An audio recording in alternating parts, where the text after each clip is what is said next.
Hi friends, welcome to மா TNPSC. நான் உங்கள் வெங்கட். இன்னைக்கு நம்ம பார்க்க போகிறது 12th பொலிட்டிக்கல் சயின்ஸில் 3வது பாடமான ஆட்சித்துறையை பற்றி தான் நம்ம பார்க்க போகிறோம். இது வந்து பார்த்திங்கன்னா ஒரு ரொம்ப முக்கியமான பாடம். பட் அதே டைமில் வந்து பார்த்திங்க அப்படின்னா இது ரொம்ப பார்க்கறதுக்கு பெருசாக இருக்கலாம். பட் வந்து பார்த்திங்கன்னா ரொம்ப ரொம்ப ரொம்ப ரொம்ப ஒரு ஈஸியான லெசன். ஏன் அப்படின்னு பார்த்திங்க அப்படின்னா நீங்கள் 10th பொறுத்த வரைக்கும் இந்திய அரசியலமைப்பு, நடுவண் அரசு முடிச்சிருப்பீங்க, மாநில அரசு படிச்சிருப்பீங்க. 12th வந்து பார்த்திங்கன்னா இந்திய அரசியலமைப்பு முடிச்சு சட்டமன்றம் லெசன் இதெல்லாம் கம்ப்ளீட் பண்ணியிருந்தீங்க அப்படின்னா இந்த ஆட்சித்துறை லெசன் வந்து பார்த்திங்கன்னா ரொம்ப ரொம்ப ரொம்ப ரொம்ப ஒரு ஈஸியான லெசன். இதில் வந்து அப்புறம் இந்த பாடத்தை நம்ம பார்க்குறோம் அப்படின்னா இங்கே வந்து பார்த்திங்கன்னா நம்முடைய ஆட்சித்துறை சம்பந்தமான உங்களுக்கு ஒவ்வொருத்தருடைய, அதாவது குடியரசுத் தலைவர், குடியரசு துணைத் தலைவர், பிரதமர், அப்புறம் அமைச்சரவை, மாநில ஆளுநர், முதலமைச்சர், அவங்களுடைய அமைச்சரவை குழு, ஸோ இது சார்பாக இருக்கக்கூடிய ஆர்டிகல்ஸ் எல்லாமே வந்து பார்த்திங்கன்னா இந்த லெசனில் கொடுத்துருப்பாங்க. ஸோ அந்த வகையில் வந்து பார்த்திங்கன்னா இந்த ஆட்சித்துறை பாடம் ரொம்பவே முக்கியமான பாடம். இந்த ஒரு வீடியோவை வந்து நீங்கள் முழுசாக பார்த்துட்டிங்கன்னா போதும், ஓகேவா? பார்த்துட்டு நீங்கள் ஸ்கூல் புக்கை எடுத்து படிக்கும் போது வந்து பார்த்திங்கன்னா ரொம்ப எளிமையாக இருக்கும், அவ்வளவு ஈஸியாக இருக்கும். அதே மாதிரி இந்த லெசனில் வந்து பார்த்திங்கன்னா நான் முக்கியமான பாயிண்ட்ஸ் எல்லாமே ஹைலைட் பண்ணியிருப்பேன். அதை அப்படியே நீங்கள் நோட்ஸ் எடுத்துக்கிட்டிங்கன்னா போதும். நாளைக்கு நீங்கள் ரீகால் பண்ணும்போது ரொம்பவே ஈஸியாக இருக்கும். ஸோ ஃபர்தராக வந்து டைம் வேஸ்ட் பண்ணாமல் வாங்க கிளாஸ்க்குள்ளே போகலாம். நம்மளோட இந்திய அரசுடைய கட்டமைப்பு வந்து பார்த்திங்க அப்படின்னா ஒன்றியத்தை பொறுத்த வரைக்கும், மத்தியை பொறுத்த வரைக்கும் வந்து பார்த்திங்கன்னா நம்மளுடைய ஆட்சித்துறை எப்படி இருக்கும் பார்த்திங்கன்னா குடியரசுத் தலைவர், குடியரசு துணைத் தலைவர், பிரதமர், அவர் தலைமையிலான அமைச்சரவை குழு, இது சேர்ந்தது தான் ஒன்றிய ஆட்சித்துறை. நம்ம இந்தியாவை வந்து பார்த்திங்கன்னா மற்ற நாட்டுக்கிட்ட எப்படி பிரதிபலிக்கிறாங்க, நம்ம நாட்டை எந்த மாதிரி வந்து நம்மளுடைய அரசமைப்பு காட்டுது அப்படின்னு பார்த்திங்கன்னா இந்தியாவை ஒரு இறையாண்மை, சமதர்ம, மதச்சார்பற்ற மக்களாட்சி மற்றும் குடியரசு பெற்ற நாடு என்று நாம் அறிவித்துக் கொள்கிறோம். நம்மளுடைய அரசமைப்பு மற்ற நாட்டுக்கிட்ட இப்படி தான் நம்மளை அறிவித்து இருக்கு, ஓகேவா? ஸோ குடியரசுத் தலைவரை பொறுத்த வரைக்கும் வந்து பார்த்திங்க அப்படின்னா வந்து நாட்டுடைய அனைத்து அரசமைப்பு துறைகளுடைய தலைவராக விளங்குபவர் நம்முடைய குடியரசுத் தலைவர் தான். எடுத்துக்காட்டாக வந்து பார்த்திங்கன்னா சட்டமாகட்டும், நிர்வாகமாகட்டும், நீதி ஆகட்டும், அதே மாதிரி ஆயுதப்படைக்கும் வந்து பார்த்திங்கன்னா இதோடைய செயல்பாடுகளை கவனிக்கிறது யார் அப்படின்னு பார்த்திங்கன்னா குடியரசுத் தலைவர் தான் கவனிப்பார், ஓகேவா? அதே மாதிரி நம்ம இந்திய நாட்டின் முழு அரசமைப்பு, பிரதிநிதித்துவம் மற்றும் மாநில செயல்பாடுகளை ஒவ்வொரு மண்டலத்திலும் குடியரசுத் தலைவர் நிலைநிறுத்துகிறார். யார் மூலமா அப்படின்னு பார்த்தீங்கன்னா ஆளுநர் மூலமாக செய்வார். மாநிலத்தை பொறுத்த வரைக்கும் அவர் அந்த அரசமைப்பை நிலைநாட்டுறது அப்படின்றது ஆளுநர் மூலமாக செய்வார். அப்படி பார்க்கும்போது அவருடைய பிரதிநிதி தான் வந்து ஆளுநர். அப்படி பார்க்கும்போது அவர் மத்தியில் மட்டும் கிடையாது, மாநிலத்திலேயும் வந்து பார்த்தீங்கன்னா அவருடைய இன்வால்மெண்ட் இருக்கு, ஓகேவா? ஸோ அங்கேயும் அவருடைய பவரை அவர் நிலைநிறுத்துறார். எங்க இந்திய நாட்டின் முழு அரசமைப்பு, பிரதிநிதித்துவம் மற்றும் மாநில செயல்பாடுகளை ஒவ்வொரு மண்டலத்திலும் குடியரசுத் தலைவர் நிலைநிறுத்துகிறார். இந்த இது வந்து பார்த்தீங்கன்னா நம்மளுடைய குடியரசுத் தலைவர் பதவி வந்து பார்த்தோம்னா அமெரிக்காலையும் குடியரசுத் தலைவர் தான், அங்கேயும் பிரசிடென்ட் தான், இங்கேயும் பிரசிடென்ட் தான். என்ன வித்தியாசம் அமெரிக்க பிரசிடென்ட்டுக்கு நமக்கு என்ன வித்தியாசம் அப்படின்னு பார்த்தீங்கன்னா அமெரிக்க பிரசிடென்ட்டுக்கு ஃபுல் பவர் இருக்குது, பேப்பரில் மட்டும் கிடையாது, உண்மையாலுமே அவருக்கு வந்து ஃபுல் பவர் இருக்குது, ஓகேவா? இப்போ டொனால்ட் ட்ரம்ப் எடுத்துக்கிட்டோம் அப்படின்னா அவருக்கு வந்து பார்த்திங்கன்னா இருக்கக்கூடிய பவர் அப்படின்றது நம்மளுடைய குடியரசுத் தலைவர் திருமதி திரௌபதி முர்மு அவர்களுக்கு இருக்கான்னு கேட்டிங்கன்னா கிடையாது, பேப்பரில் இருக்கும். ஆனால் ரியலாக இருக்கான்னு கேட்டிங்கன்னா கிடையாது. ஏன் அப்படின்னா நம்ம இங்கே வந்து அந்த ரியல் பவர்ன்றது பிரதமர்கிட்ட தான் இருக்குது, குடியரசுத் தலைவர்கிட்ட கிடையாது. நம்ம பல டைம் பார்த்துட்டோம். குடியரசுத் தலைவரது பெயராலும் அவரது மேற்பார்வையாலும் நிர்வாகம் நடைபெறுகின்றதை தவிர நேரடியான செயலளவிலான நிர்வாகம் பிரதமர் தலைமையிலான அமைச்சர்கள் குழுவிடம்தான் உள்ளது. அந்த அமைச்சரவையும் நாடாளுமன்றத்திற்கு பொறுப்புடையது. இதைத்தான் நாடாளுமன்ற ஆட்சி முறை என்கிறார்கள். ஸோ நம்முடைய ரியல் பவர் யார்கிட்ட இருக்கு? மக்களால் தேர்ந்தெடுக்கப்பட்ட பிரதமர்கிட்ட தான் இருக்கு. பிரதமர், அவர் தலைமையிலான அமைச்சர்கள்ட்ட தான் வந்து பார்த்திங்கன்னா இந்த ஃபுல் பவர் அப்படின்றது இருக்குது. அவங்க தான் உண்மையாலுமே செயல் அதிகாரம் பெற்றவர்கள், ஓகே? பேப்பரில் மட்டும்தான் குடியரசுத் தலைவர்கிட்ட பவர் இருக்குது. இதுதான் வந்து பார்த்திங்கன்னா நம்மளுடைய நாடாளுமன்ற ஆட்சி முறை. குடியரசுத் தலைவர் இந்தியாவின் முதல் குடிமகன் அவர் தான். தேசிய ஒற்றுமை, ஒருமைப்பாடு மற்றும் நிலைத்தன்மையின் சின்னமாக குடியரசுத் தலைவர் விளங்குகிறார். எதனுடைய சின்னமாக அவர் இருக்காரு? நம்ம நாட்டுடைய தேசிய ஒற்றுமை, ஒருமைப்பாடு மற்றும் நிலைத்தன்மையின் சின்னமாக விளங்குபவர் நமது குடியரசுத் தலைவர். அவருடைய தகுதி மற்றும் தேர்தல் முறை அப்படின்றது நம்ம பார்த்துடலாம். இது வந்து பார்த்தோம் அப்படின்னா நம்ம பல டைம் பார்த்தது தான். பட் இதற்கான உறுப்பு, இதனுடைய சட்ட விதி என்ன அப்படின்னு பார்த்தோம் அப்படின்னா ஆர்டிகல் 58 கீழே தான் வந்து பார்த்தீங்கன்னா குடியரசுத் தலைவருடைய தகுதியும் அந்த தேர்தல் முறையும் வந்து உங்களுக்கு வரும், ஓகேவா? இதற்கு வந்து ஷார்ட்கட்டே நம்ம கொடுத்துருப்போம். 10th நடுவண் அரசு அப்படின்ட்டு ஒரு லெசன் இருக்கு இல்லையா, செகண்ட் லெசன். அந்த லெசனில் வந்து பார்த்தீங்க அப்படின்னா எல்லாத்துக்குமே குடியரசுத் தலைவராகட்டும், துணைத் தலைவராகட்டும், ஆளுநராகட்டும், எல்லாத்துக்குமே வந்து பார்த்தீங்கன்னா நம்ம என்னென்ன விதி அந்த புக்கில் வந்து பார்த்தீங்கன்னா அந்த லெசனில் உங்களுக்கு விதியே இருக்காது. எல்லாமே தகுதி அது இதுன்ற மாதிரி அவங்களுடைய செயல்பாடுகள் அப்படின்ற மாதிரி தான் இருக்கும். நம்ம அந்த கிளாஸில் ஒவ்வொரு லைனாக எடுத்து இந்த லைன் இந்த விதிக்கு கீழே வருது, இந்த லைன் இந்த விதிக்கு கீழே வருதுன்ட்டு உங்களுக்கு ஃபுல் பேக்காக கொடுத்துருப்போம். இது வரைக்கும் அந்த கிளாஸ் நீங்கள் பார்க்கல அப்படின்னா அந்த மத்திய அரசு கிளாஸை பாருங்கள், அவ்வளவு வந்து கிளாரிட்டியாக இருக்கும். ஓகேவா, இங்கே கூட வந்து பார்த்தீங்கன்னா ஒரு சில ஆர்டிகல்ஸ் மிஸ் ஆகிருக்கும். அங்கே நம்ம வந்து பார்த்தீங்கன்னா தெளிவாக ஒவ்வொரு லைன் பை லைனாக நம்ம எடுத்திருப்போம், வித் ஷார்ட்கட்டோட அந்த லெசனை கொடுத்துருப்போம். ஸோ பார்க்காதவங்க அதை பாருங்கள். குடியரசுத் தலைவருடைய தகுதி வந்து பார்த்தீங்கன்னா ஒரு இந்திய குடிமகனாக இருக்கணும், 35 வயதை பூர்த்தி செஞ்சவராக இருக்கணும். அதே மாதிரி வந்து பார்த்தீங்கன்னா ஒரு மக்களவை உறுப்பினர் ஆவதற்கான அனைத்து தகுதிகளும் குடியரசுத் தலைவராக வரவருக்கு இருக்கணும். அதுபோக எந்த ஒரு ஆதாயம் தரும் பதவியிலும் இருக்கக்கூடாது. அரசமைப்பின் 52வது உறுப்பு குடியரசுத் தலைவர் பதவிக்கான குறைந்தபட்சம் அந்த தேர்வுக்குழுன்னு இருப்பாங்களே, அந்த எலக்ட்ரல் காலேஜ் அப்படின்னு சொல்லுவாங்க இல்லையா, அதில் வந்து 50 உறுப்பினர்கள் வந்து பார்த்தீங்கன்னா 50 வாக்காளர்கள் குடியரசுத் தலைவராக இவரை நாங்கள் முன்மொழிகிறோம்.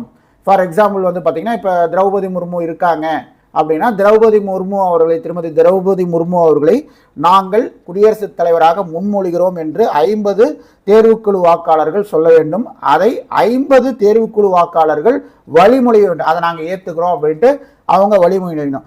அப்போ நம்ம ஒரு குடியரசுத் தலைவர் கேண்டிடேட்டாக நிற்கணும் அப்படின்னா கூட நமக்கு எத்தனை எம்பியோடைய ஆதரவு அப்படின்றது தேவைப்படுதுன்னு பார்த்தீங்கன்னா 100 எம்பிஸோடைய ஆதரவு அப்படின்றது தேவைப்படுது.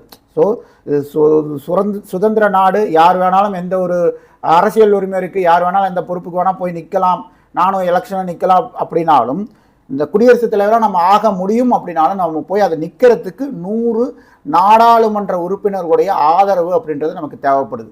அப்படி இருந்தால் மட்டும்தான் நம்ம அந்த குடியரசுத் தலைவர் தேர்தலில் போட்டி போடவே முடியும், இல்லைன்னா நாமினேட் கூட பண்ண முடியாது. ஓகேவா, ஸோ அப்போ வந்து குடியரசுத் தலைவர் ஆகிறதுக்கான தகுதி அப்படின்றது ரொம்பவே கஷ்டம். ஓகேவா, ஸோ எல்லாத்தாலையும் குடியரசுத் தலைவர் ஆயிட முடியாது. அதனால தான் வந்து பார்த்தீங்கன்னா ப்ராக்டிக்கலாக பார்க்கும்போது அது ஒரு கட்சி சார்பாக போகக்கூடியதுக்கு காரணமே வந்து பார்த்தீங்கன்னா இந்த மாதிரி தான். ஒரு 100 எம்பி உங்களுக்கு ஆதரவு தராங்கன்னா எந்த பிரதிபலனையும் எதிர்பார்க்காம தருவாங்களா, ஏதோ ஒரு பிரதிபலன் எதிர்பார்ப்பாங்க. அப்போ என்ன ஆகுது, நான் அரசின் தலைவராக இருந்தாலும் அவர் ஒரு பக்க சார்பாக போயிடுற மாதிரி தான் ரியல் லைஃப் சினாரியோ இருக்குது.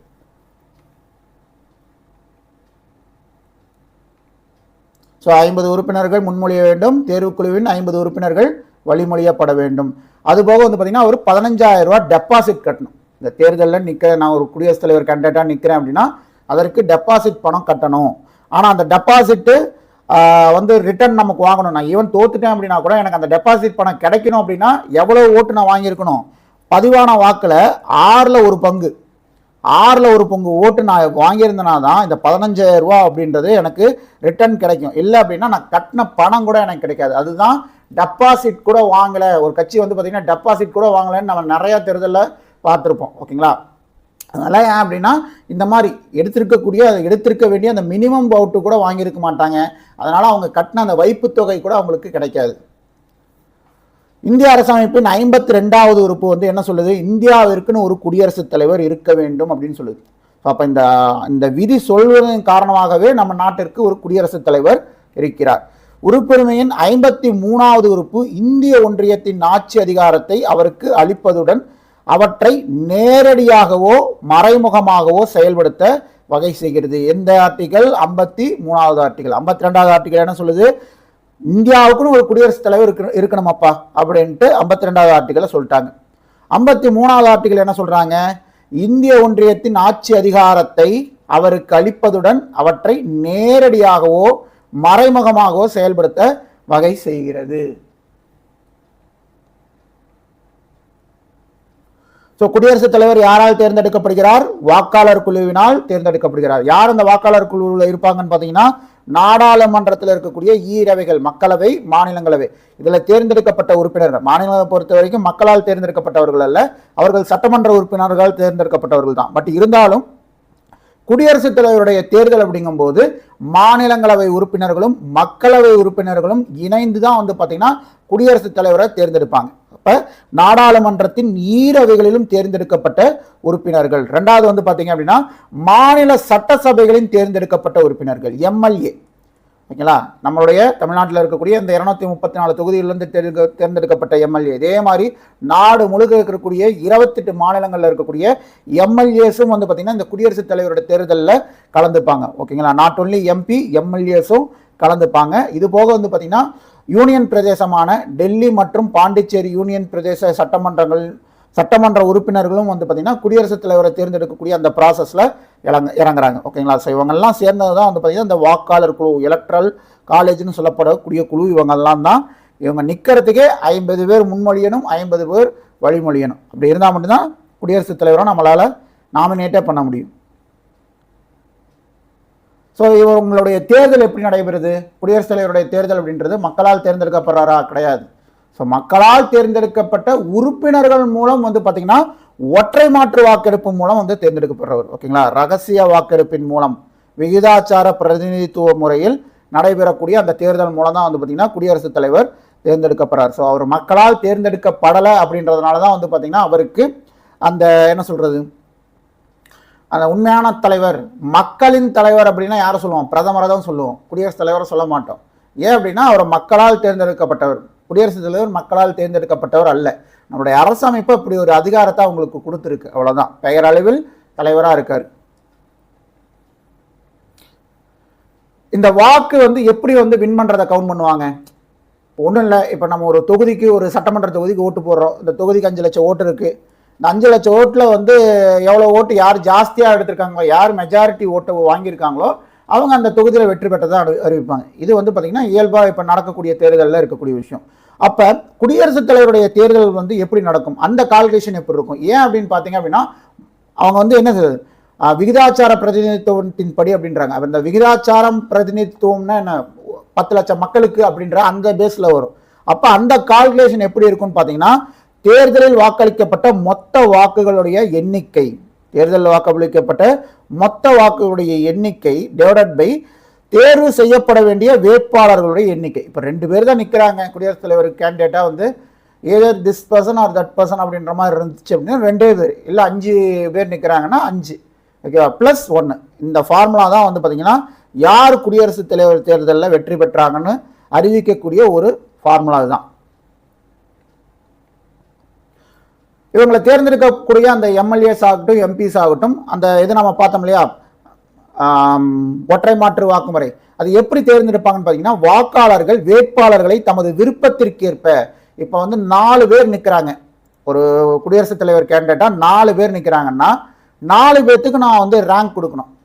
ஓகேவா. ஸோ இப்போ திரௌபதி முர்மு அவர்கள் இருக்காங்க அப்படின்னா அவங்களுக்கும் ஃபர்ஸ்ட் ரேங்க்னு நான் கொடுக்குறேன். ஓகே, என்னுடைய லிஸ்ட்டில் வந்து பார்த்தீங்கன்னா என்னுடைய விருப்ப தேர்வில் வந்து பார்த்தீங்கன்னா அவங்களுக்கு முதல் இடம் கொடுக்குறேன். 2வது இடம் வந்து பார்த்தீங்கன்னா ஃபார் எக்ஸாம்பிள் இப்போ வெங்கையா நாயுடு அவர்கள் இருக்காரு அப்படின்னா அவருக்கு 2ஆம் இடம் தரேன். 3வது இடம் வந்து பார்த்தீங்கன்னா இப்போ ப. சிதம்பரம் அவர்களே வந்து நிற்கிறாருன்னா அவருக்கு நான் 3ஆம் இடம் தரேன் அப்படின்னு வைங்களேன். ஸோ இந்த மாதிரி கொடுக்கும்போது அதன் அடிப்படையில் பெரும்பாலானவங்க யாருக்கு முதலிடம் தந்தாங்களோ அதன் அடிப்படையில் வந்து பார்த்தீங்கன்னா அந்த முன்னுரிமை அடிப்படையில் ஒவ்வொரு ஸ்டேஜாக கிராஸ் பண்ணி வர மாதிரி தான் வந்து இந்த ஒற்றை மாற்று வாக்குமுறை அப்படின்றதே இருக்கும். ஓகேங்களா. ஸோ வாக்காளர்கள் வேட்பாளர்களை தமது விருப்பத்திற்கேற்ப 1, 2, 3, 4 என வரிசைப்படி முன்னுரிமைகளை குறிக்கிறார்கள். முதல் கட்டத்தில் முதல் விருப்ப வாக்குகள் கணக்கிடப்படுகின்றன. ஸோ இதை நம்ம டெப்த்தாக போகணுன்ற அவசியம் இல்லை, நம்ம ரொம்ப சிங்கிள் டிரான்ஸ்ஃபரபிள் ஓட்டு அப்படின்ற மாதிரி நம்ம ஞாபகம் வச்சுக்கிட்டோம்னா போதும். குடியரசுத் தலைவருக்கு பதவி பிரமாணம் யார் செஞ்சு வைப்பாங்க? உச்சநீதிமன்ற தலைமை நீதிபதி தான் வந்து பார்த்தீங்கன்னா குடியரசுத் தலைவருக்கு பதவி பிரமாணம் செஞ்சு வைப்பாங்க. அவங்க என்ன பதவி பிரமாணம் செஞ்சுப்பாங்க, என்ன உறுதிமொழி எடுத்துப்பாங்கன்னு பார்த்தீங்கன்னா அந்த உண்மையுடன் பணியாற்றுறது, இந்த நாட்டுக்கு அந்த பதவியில் இருக்கிற வரைக்கும் வந்து பார்த்தீங்கன்னா நான் உண்மையோடு இருப்பேன், அதே மாதிரி நம்மளுடைய அரசமைப்பையும் சட்டத்தையும் பாதுகாப்பேன், இந்தியாவின் மக்கள் சேவை மற்றும் நல்வாழ்விற்காக தன்னை அர்ப்பணிப்பது ஆகியவற்றை உறுதிமொழியாக ஏற்கிறார். இப்படி எனக்கு தெரிஞ்சு வாழ்ந்த ஒரு உன்னத மனிதர் வந்து நம்மளுடைய ஐயா டாக்டர் அப்துல் கலாம் ஐயா அவர்கள் தான். ஸோ அதனால தான் வந்து பார்த்தீங்கன்னா அவரை மக்களின் குடியரசுத் தலைவர்னு சொன்னாங்க. வேற யாரையுமே வந்து மக்களின் குடியரசுத் தலைவர்ன்ட்டு இதனால் வரைக்கும் யாரும் மக்கள் சொன்னதே கிடையாது. இந்தியாவின் தலைமை நீதிபதி குடியரசுத் தலைவருக்கு பதவி பிரமாணம் செய்து வைக்கிறார். தலைமை நீதிபதி இல்லாத போது யார் பதவி பிரமாணம் செஞ்சு வைப்பாங்கன்னு பார்த்தீங்கன்னா உச்ச நீதிமன்றத்தின் மூத்த நீதிபதி. தலைமை நீதிபதி இல்லை அப்படின்னா வேற யார் பிரமாணம் செஞ்சு வைப்பா? மூத்த நீதிபதி, உச்ச நீதிமன்றத்திலேயே மூத்த நீதிபதி. மொத்தத்தில் உச்ச நீதிமன்றத்தில் இருந்து மட்டும்தான் ஒரு நீதிபதி வந்து குடியரசுத் தலைவராக ஒருத்தருக்கு பதவி பிரமாணம் செஞ்சு வைப்பாங்க. ஓகேவா. ஃபர்ஸ்ட் சாய்ஸ் தலைமை நீதிபதி, அவர் இல்லாத சமயத்தில் மூத்த நீதிபதி. குடியரசுத் தலைவருக்கான வசதி அல்லது சலுகைகள் என்னன்னு பார்ப்போம். அவர் வந்து பார்த்தீங்கன்னா ராஷ்டிரபதி பவனில் இருக்கார், டெல்லியில் இருக்கக்கூடிய ராஷ்டிரபதி பவனில் இருப்ப. அப்படி அது போக வந்து பார்த்தீங்கன்னா உங்களுக்கு சிம்லாவில் இருக்கக்கூடிய அதுலேயே இருப்பார். அந்த வந்து பார்த்தீங்கன்னா இங்கே ஹைதராபாத்தில் இருக்கும் இல்லைங்களா ராஷ்டிரபதி நிலையம், இங்கேயும் வந்து பார்த்தீங்கன்னா இந்த 3 இடத்துலையும் வந்து குடியரசுத் தலைவர் இருப்பார். இதற்காக வந்து அவர் வாடகை எதுவுமே செலுத்தணுன்ற அவசியம் கிடையாது. அவர் பதவி காலம் முழுக்க வந்து வாடகையின்றி ராஷ்டிரபதி பவன்லாம் அவர் ஸ்டே பண்ணியிருக்க முடியும். அதே மாதிரி அவருடைய ஊதியம், படிகள், தனி உரிமைகளை அனுபவிக்க அவருக்கு உரிமை உண்டு. இது யாரால் நிர்ணயிக்கப்படுதுன்னு பார்த்தீங்கன்னா நாடாளுமன்றத்தால் நிர்ணயிக்கப்படுது. அவருடைய சேலரி ஆகட்டும், இல்லை அவருக்கு கொடுக்கக்கூடிய இதர சலுகைகளாகட்டும் எல்லாமே நிர்ணயிக்கக்கூடியது யாரு? நாடாளுமன்றம். அவருடைய பதவிக்காக ஒரு சில விஷயங்கள் செய்யறாரு அப்படின்னா அதற்காக வந்து பார்த்தீங்கன்னா நீதிமன்றத்திற்கு பதில் சொல்ல வேண்டிய அவசியம் அவருக்கு கிடையாது. ஓகேவா? ஸோ அந்த மாதிரி ஒரு தனிப்பட்ட விலக்கு அப்படின்றது குடியரசுத் தலைவருக்கு கொடுத்துருக்காங்க. தனது அதிகாரப்பூர்வ நடவடிக்கைகளுக்கு நீதிமன்ற நடவடிக்கைகளிலிருந்து தனிப்பட்ட விலக்கு பெறுகிறார். அவருடைய பதவி காலத்தின் போது குற்றவியல் நடவடிக்கைகளிலிருந்தும் விலக்கு அளிக்கப்படுகிறது. அப்போ அவர் ஒரு குற்றம் செஞ்சிட்டாருன்னா பரவாயில்ல, நம்மளுடைய நாட்டுடைய குடியரசுத் தலைவர் அப்படின்ட்டு அவர் அப்படியே விட்டுருவாங்களான்னு கேட்டிங்கன்னா கிடையாது. அந்த மாதிரி அந்த பதவிக்கு என்ன சொல்கிறது, பெருமை சேர்க்கும் விதமாக இல்லாமல் இந்த மாதிரி சில்லறத்தனமாக ஏதோ வேலை செஞ்சுட்டாங்க அப்படின்னா கண்டிப்பாக அவர் மேலேயும் பதவி அந்த குடியரசுத் தலைவர் இதுலேயும் வந்து பார்த்திங்கன்னா நடவடிக்கை எடுப்பாங்க. ஆனால் அந்த பதவியில் இருக்கும்போதே நடவடிக்கை எடுப்பாங்களான்னு கேட்டிங்கன்னா எடுக்க மாட்டாங்க. அப்போ அவர் மீது வந்து பார்த்திங்கன்னா கண்டன தீர்மானம் நாடாளுமன்றத்தில் நிறைவேற்றப்படும். அவர் மேலான அந்த குற்றச்சாட்டு என்னன்றதை விசாரித்து அவரை அங்கேருந்து என்ன சொல்கிறது பதவி நீக்கம் செய்வாங்க. பதவி நீக்கம் செய்யப்பட்ட பிறகு அவர் மேலே எல்லா நடவடிக்கையும் எடுக்கப்படும். அந்த குடியரசுத் தலைவராக அவர் பதவியில் இருக்கும் வரை அவர் மேல் எந்த நடவடிக்கையும் பாயாது. ஏன் அப்படின்னு பார்த்தீங்கன்னா நம்மளுடைய நாட்டுடைய கௌரவ சின்னம் குடியரசுத் தலைவர். அவருடைய பதவியில் இருக்கும்போதே அவரை நம்ம அரெஸ்ட் பண்ணுறோம் அப்படின்னா அது அவருக்கு மட்டும் கிடையாது, நம்ம நாட்டுக்கே ஒரு அவப்பெயர். உலகத்துக்கு முன்னாடி, உலக நாடுகளுக்கு முன்னால் நம்ம நாட்டுக்கே ஒரு அவப்பெயர் அப்படின்ற காரணத்தினால தான் வந்து பார்த்திங்கன்னா அவருக்கு இந்த மாதிரி சிறப்பு விலக்கு அப்படின்றது கொடுக்கப்படுது. ஓகேவா? வேறெல்லாம் ஒன்றுமே கிடையாது. தப்பு செஞ்சாங்கன்னா அவருக்கும் தண்டனை இருக்குது, பதவி நீக்கம் பண்ணிட்டு செய்வாங்க. பட் இது வரைக்கும் இந்த மாதிரி நடந்தது கிடையாது. அவருடைய பதவிக்காலம் அப்படின்றது அவருடைய அலுவலகத்தில் நுழைந்த தேதியிலிருந்து 5 வருஷ காலம். ஓகேவா? இது அவருடைய பதவிக்காலம் 5 வருஷம்னு சொல்லக்கூடிய விதி எதுன்னு பார்த்தீங்கன்னா 56. இதுக்கு எல்லாமே ஷார்ட்கட் நான் கொடுத்துருக்கேன் நடுவண் லெசன் 10th நடுவண் லெசனில் பார்க்காதவங்க பாருங்கள். ஓகேவா? ஆர்டிகல் 56 பிரகாரம் அவருடைய பதவிக்காலம் என்பது 5 ஆண்டுகள். அலுவலகத்தில் நுழைந்த தேதி முதல் 5 ஆண்டுகள். குடியரசு துணைத் தலைவர் அவர் பதவி விலகணும்னு முடிவு பண்ணிட்டாருன்னா யார்கிட்ட வந்து பார்த்தீங்கன்னா அவருடைய பதவி விலகல் கடிதத்தை கொடுப்பாரு. அவருக்கு அடுத்த நிலையில் இருக்கக்கூடியவர் யார்? துணை குடியரசுத் தலைவர். அவர்கிட்ட தான் தன்னுடைய பதவி விலகல் கடிதத்தை கொடுத்து ஓகே நான் ரிசைன் பண்ணுறேன் அப்படின்றத சொல்லுவார். இதுவே வந்து பார்த்தீங்கன்னா கண்டன தீர்மானத்தின் மூலம் நாடாளுமன்றம் அவருடைய பதவியை நீக்க முடியும். இது பதவி அவர் விலகிறது. துணை குடியரசுத் தலைவர்கிட்ட லெட்டர், ரெசிக்னேஷன் லெட்டர் கொடுத்து பதவி விலகுதல். கண்டன தீர்மானத்தின் மூலம் நிறைவேற்றப்படுறது என்ன? அவரை பதவி நீக்கம் பண்ணுறது. அவர் விலகிறதுல பதவி நீக்கம் பண்ணுறது. கண்டன தீர்மானம் நிறைவேற்றுவதன் மூலம், குற்றம் சாட்டப்படுவதன் மூலமும் பதவி நீக்கம் செய்ய முடியும் குடியரசுத் தலைவரை. குடியரசுத் தலைவர் மீண்டும் அந்த பதவிக்கு உட்காரத்துக்கு தகுதியானவரான்னு கேட்டீங்கன்னா கண்டிப்பாக தகுதியானவர். ஓகேங்களா? ஒரு டைம் நிற்கிறார, ஒரு 5 வருஷம் தான், அதுக்கு மேலே அவர் திருப்பி குடியரசுத் தலைவராக ஆகவே முடியாதான்னு கேட்டிங்கன்னா அப்படிலாம் கிடையாது. கண்டிப்பாக ஆகலாம். மீண்டும் அப்பதவிக்கு தேர்ந்தெடுக்கப்பட தகுதியுடையவர் குடியரசுத் தலைவர் கேண்டிடேட். அவருடைய பதவி நீக்கம் பற்றி சொல்லக்கூடிய விதி என்னன்னு பார்த்தீங்கன்னா 61. 6 இருந்தாலும் ஒரு தப்பு பண்ணாலும் சரி, ஓகேங்களா? 6 இருந்தாலும் ஒரு தப்பு பண்ணாலும் தூக்கி அடிச்சிருவாங்க. 6 இருந்தாலும் ஒரு தப்பு பண்ணாலும் அவரை தூக்கி அடிச்சிருவாங்க, பதவி நீக்கம் செஞ்சிருவாங்க.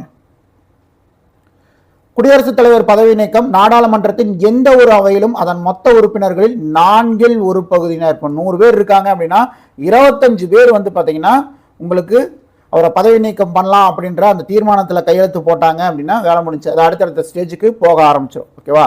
4ல் ஒரு பங்கு பேர் வந்து பார்த்தீங்கன்னா தீர்மானத்தில், அந்த கையொப்பமிட்ட தீர்மானத்தின் மூலம் ஒரு குற்றச்சாட்டை அவர் மேலே முன்வைக்கணும். இவர் இந்த தப்பு பண்ணியிருக்காரு அப்படின்ட்டு முன் வச்சாங்க அப்படின்னா அடுத்தடுத்த ஸ்டேஜுக்கு அது ப்ராசஸ் ஆக ஆரம்பிச்சிடும். ஓகேவா? இந்த வேலையை செய்கிறாங்க, இந்த மாதிரி உங்கள் மேலே ஒரு குற்றச்சாட்டை வச்சு நாங்கள் தீர்மானம் நிறைவேற்ற போகிறோம் நாடாளுமன்றத்தில் அப்படின்னா குடியரசுத் தலைவருக்கு அந்த தீர்மானம் நிறைவேற்றப்படுவது, அந்த தீர்மானம் கொண்டு வருவதற்கு 14 நாட்களுக்கு முன்பே வந்து அவருக்கு இன்டிமேஷன் கொடுக்கணும். உங்கள் மேலே இந்த மாதிரி ஒரு விஷயத்தை நாங்கள் செய்ய போகிறோம், தீர்மானம் கொண்டு வர போகிறோம், நீங்கள் செய்கிறது சரியில்லை, நீங்கள் தப்பு பண்ணுறீங்க, உங்கள் மேலே வந்து நாங்கள் பதவி நீக்க தீர்மானத்துக்காக வந்து பார்த்திங்கன்னா ஒரு தீர்மானம் நாடாளுமன்றத்தில் கொண்டு வர போகிறோம் அப்படின்ட்டு குடியரசுத் தலைவருக்கு 14 நாட்களுக்கு முன்னாடி கண்டிப்பாக சொல்லியே ஆகணும். உறுப்பினர்களின் மொத்த எண்ணிக்கையில் 2/3 பங்கிற்கு குறையாத பெரும்பான்மையால் நிறைவேற்றப்பட வேண்டும். அந்த மாரமன் தீர்மானம் கொண்டு வந்தாங்கன்னா என்ன பண்ணணும், அதை ஆதரித்து 3/2 பங்கு, இது வந்து பார்த்தீங்க அப்படின்னா 25% வச்சுக்கோங்க, தீர்மானத்தை கையெழுத்து போட்டு கொண்டு வந்துடலாம் அப்படின்னா 25% பேர் ஆதரவு இருந்தால் போதுமானது. ஆனால் வந்து பார்த்திங்கன்னா அந்த கொண்டு வந்த தீர்மானம் நிறைவேறணும், விசாரணை லெவலுக்கு கொண்டு போகணும் அப்படின்னா 3/2 பங்கு, அதாவது 66% பேர் ஆதரவு அப்படின்றது தேவை. 66% பேர் ஆதரவு இருந்தால் தான் அது விசாரணைக்கு போகும். விசாரணையில் அந்த தீர்மானம் நிறைவேற்றப்படணும் அப்படின்னா அங்கேயும் வந்து பார்த்திங்கன்னா 3/2 பங்கு, அதாவது 3/2 பங்கு பேர் வந்து பெரும்பான்மையோட அது ஒப்புதல் கொடுத்தாதான், அந்த தீர்மானத்துக்கு ஒப்புதல் கொடுத்தாதான் குடியரசுத் தலைவர் அந்த பதவியிலிருந்து நீக்கம் செய்யப்படுவார். இதுவரைக்கும் அந்த மாதிரி ஒரு விஷயம் நடந்ததே கிடையாது இந்தியாவில். ஸோ அந்த மாதிரி நடக்குதுங்களா. அவங்களுடைய பதவியை நிரப்புவது எந்த மாதிரி, இப்போ குடியரசுத் தலைவருடைய பதவி எப்படி நிரப்பப்படுது அப்படின்னு பார்த்தீங்கன்னா 5 ஆண்டுகளில் ஒரு குடியரசுத் தலைவர் தன்னுடைய பதவி காலத்தை முடிச்சிருவார். ஓகேங்களா. ஸோ அவருடைய டென்யூர் அப்படின்றது ப்ராப்பராக முடியும். அந்த மாதிரி ப்ராப்பராக அவருடைய டென்யூர் முடித்தாலும் அடுத்த குடியரசுத் தலைவர் ஒன்றா அவர் இல்லைன்னா வேற ஒருத்தர் அப்படின்ற மாதிரி தேர்ந்தெடுப்பாங்க. அந்த பதவியை அப்படி தான் நிரப்புவாங்க. இல்லை பதவி விலகிறாரு, அவரே வந்து பார்த்திங்கன்னா 5 வருஷம் இருக்கும்போது 4வது வருஷத்துலேயே அவர் பதவி விலகிறாரு அப்படின்னாலும் அவருக்கு பதிலாக அந்த பதவியை நிரப்புறதுக்கு உண்டான தேர்தல் நடைபெறும். நாடாளுமன்றத்தால் பதவி இந்த கண்டன தீர்மானத்தின் மூலம் அவரை பதவி நீக்கம் செய்கிறாங்க அப்படின்னாலும் அந்த பதவி அடுத்தது வேற ஒரு ஆளை வச்சு நிரப்புவாங்க. இன்கேஸ் குடியரசுத் தலைவர் இறந்துட்டார் அப்படின்னாலும் அந்த பதவி அப்படின்றது நிரப்பப்படும். ஓகேவா. ஸோ அப்போ அந்த பீரியட் அப்படிங்கிறது, அந்த பீரியட் ஆஃப் டைம் அப்படின்றது 6 மாதம். இதில் எதுவாக இருந்தாலும் இந்த குடியரசுத் தலைவருடைய பதவியை மீண்டும் நிரப்புவதற்கு எடுத்துக்கொள்ளக்கூடிய காலம் அப்படின்றது 6 மாதம். அப்போ இந்த 6 மாதம் இந்தியாவிற்கு குடியரசுத் தலைவர் இருக்க மாட்டாரான்னு கேட்டிங்கன்னா கிடையாது. இந்தியாவிற்கு குடியரசுத் தலைவர் இருப்பார். அதுதான் இந்தியாவின் துணை குடியரசுத் தலைவர். துணை குடியரசுத் தலைவர்னு ஒரு போஸ்டிங் காலியாக இருக்கும்போது அவர் தான் துணை குடியரசுத் தலைவர், குடியரசுத் தலைவராக செயல்படுவார்.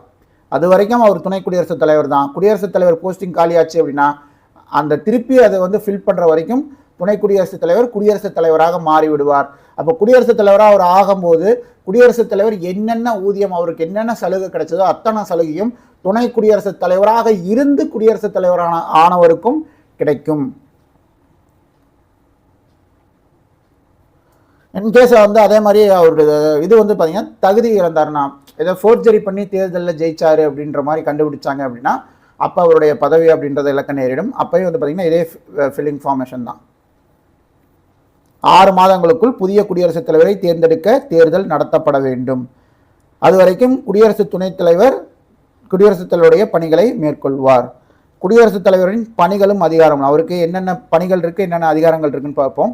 அவருடைய பணி வந்து பார்த்தீங்க அப்படின்னா நாடாளுமன்றத்தை கூட்டுறது. வருஷத்துக்கு 3 கூட்டத்தொடர் கூடுது இல்லையா, மினிமம் 2 கூட்டத்தொடராவது கூட்டணும். 3 கூட்டத்தொடரில் 3 கூட்டலாம், ஆனால் மினிமம் 2 கூட்டத்தொடராவது கூட்டணும். அந்த கூட்டத்தொடர் கூட்டும் போது வருஷத்துடைய முதல் கூட்டத்தொடரில் சிறப்புரை ஆற்றி அந்த கூட்டத்தை தொடங்கி வைக்கிறது யாருன்னு பார்த்தீங்கன்னா குடியரசுத் தலைவர் தான். ஓகேங்களா. அது அவருடைய தலையாய ஒரு கடமை. அதற்கு வந்து நன்றி தீர்மானம் நிறைவேற்றுறது யாருன்னு பார்த்தீங்கன்னா சபாநாயகர் நிறைவேற்றுவார். குடியரசுத் தலைவருடைய சிறப்புரைக்கு நன்றி தீர்மானம் நிறைவேற்றுவது சபாநாயகருடைய வேலை. இதுபோக வந்து பார்த்தீங்கன்னா குடியரசுத் தலைவர் என்ன பண்ணுவார்னு பார்த்தீங்கன்னா 12 உறுப்பினர்களை தேர்ந்தெடுப்பார், நியமிப்பார். எதுக்கு? மக்களவைக்கல்ல, மாநிலங்களவைக்கு 12 உறுப்பினர்களை வெவ்வேறு துறைகளிலிருந்து பார்த்தீங்கன்னா ஒரு 12 உறுப்பினர்களை நியமன உறுப்பினர்களாக தேர்ந்தெடுக்கக்கூடிய அதிகாரம் குடியரசுத் தலைவருக்கு இருக்கு. இதே மக்களவையை பொறுத்த வரைக்கும் 2 ஆங்கிலோ இண்டியன்ஸை வந்து அவர் நியமிப்பார். இதை ரிமூவ் பண்ணிட்டாங்க, இதை நம்ம பல டைம் சொல்லிட்டோம். உங்களுக்கு 2019 வந்து பார்த்தீங்கன்னா கொண்டு வந்த அமெண்ட்மெண்ட்ஸில் அவரை ரிமூவ் பண்ணிட்டாங்க. அதாவது இந்த 2 பேர்த்த நியமனம் பண்ணுறது ஆங்கிலோ இண்டியனில் இருந்து அப்படின்றது அந்த இதை வந்து சிஸ்டத்தை தூக்கிட்டாங்க. அதே மாதிரி நிதி சாராத முன்வரைவுகளை மறுபரிசீலனை செய்யுங்க அப்படின்ட்டு நாடாளுமன்றத்துக்கு திருப்பி அனுப்பக்கூடிய அதிகாரம் அவருக்கு இருக்குது. அதே மாதிரி அந்த முன்வரைவை வந்து ரத்து பண்ணுறதுக்கு உண்டான அதிகாரமும் வந்து பார்த்திங்கன்னா குடியரசுத் தலைவருக்கு இருக்குது. எது சார்ந்து? நிதி சாராத ஓகேவா? நிதி சாராத, நல்லா அண்டர்லைன் பண்ணிக்கிங்க. இது சாதாரண முன்வரைவுனே சொல்லலாம். ஆனால் இந்த இடத்துல கன்ஃபியூஸ் பண்ணுறதுக்காகவே வந்து பார்த்திங்கன்னா நிதி சாராத அப்படின்னு சொல்லியிருக்காங்க. ஓகேவா? நிதி சாராத முன்வரைவுகளை மறுபரிசீலனை செய்வதற்காக திருப்பி அனுப்பவும் ரத்து செய்யவும் அவருக்கான அதிகாரம். ஈரவைகளுடைய கூட்டத்தை அழைக்கவும் குடியரசுத் தலைவருக்கு அதிகாரம் இருக்குது. இப்போ ஈரவைகளுடைய கூட்டம் எந்த சூழ்நிலையில் கூடும் அப்படின்னு பார்த்தீங்கன்னா, ஒரு மசோதா வருது. அந்த மசோதா வந்து பார்த்திங்கன்னா ஒரு பக்கத்தில் வந்து நிறைவேறி, இப்போ மக்களவையில் நிறைவேறி மாநிலங்களவை வந்து அதை வந்து ஹோல்டுலேயே வைக்கிறாங்க. அப்படிங்கும்போது வந்து பார்த்திங்கன்னா ஒரு கருத்து வேற்றுமை அப்படின்றது வரும். அப்போ அந்த மாதிரி இது வந்து பார்த்திங்கன்னா பெண்டிங்லேயே இருக்குது. அப்படிங்கும்போது குடியரசுத் தலைவர் வந்து ஏன்ப்பா இது பெண்டிங்லேயே வச்சுட்டு இருக்கீங்க அப்படின்ட்டு ஒரு கூட்டத்தை கூட்டி அதற்கு தீர்வு காணக்கூடிய வழியை குடியரசுத் தலைவர் செய்வார்.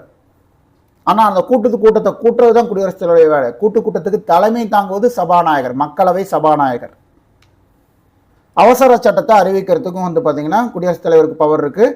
ஸோ அதோடைய ஆர்டிகல் வந்து பார்த்தீங்கன்னா 123 அப்படின்னா அவசர சட்டம், குடியரசுத் தலைவருடைய அவசர சட்ட அதிகாரம். இது வந்து பார்த்தீங்கன்னா மாநிலங்கள் லெவலில் எடுத்துக்கிட்டோம்னா 213 அப்படின்றது ஆளுநருடைய அவசர சட்டத்தை அறிவிக்கக்கூடிய அதிகாரம். இது 213, ஆர்டிகல் 213 அப்படின்றது ஆளுநர் லெவலில்.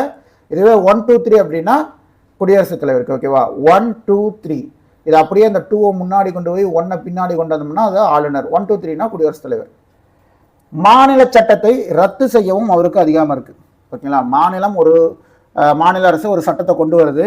அந்த சட்டத்தை வந்து குடியரசுத் தலைவர் வேணாம் அப்படின்ற மாதிரி நினைச்சாருன்னா அந்த சட்டத்தை ரத்து பண்ணுறதுக்கான அதிகாரம் குடியரசுத் தலைவருக்கு இருக்குது.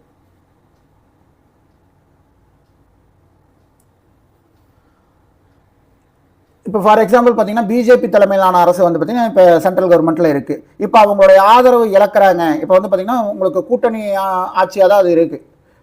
சந்திரபாபு நாயுடு ஆந்திராவிலேருந்து சந்திரபாபு நாயுடு, அப்புறம் நிதிஷ்குமார் இவங்களுடைய ஆதரவோட தான் அந்த அரசு இப்போ இயங்கிட்டு இருக்கு. இப்போ இன்கேஸ் அவங்களுடைய ஆதரவு அவங்க வாபஸ் வாங்குறாங்க அப்படின்னா பெரும்பான்மை என்பது பிஜேபி அவங்களுக்கு இருக்காது. அப்போ என்ன ஆகும்? அந்த ஆட்சி அப்படின்றது ஒரு நம்பிக்கை பெரும்பான்மை இல்லாத ஒரு ஆட்சியாக இருக்கும். அந்த மாதிரி ஒரு சூழ்நிலை வருது அப்படிங்கும்போது குடியரசுத் தலைவர் என்ன பண்ணலாம்?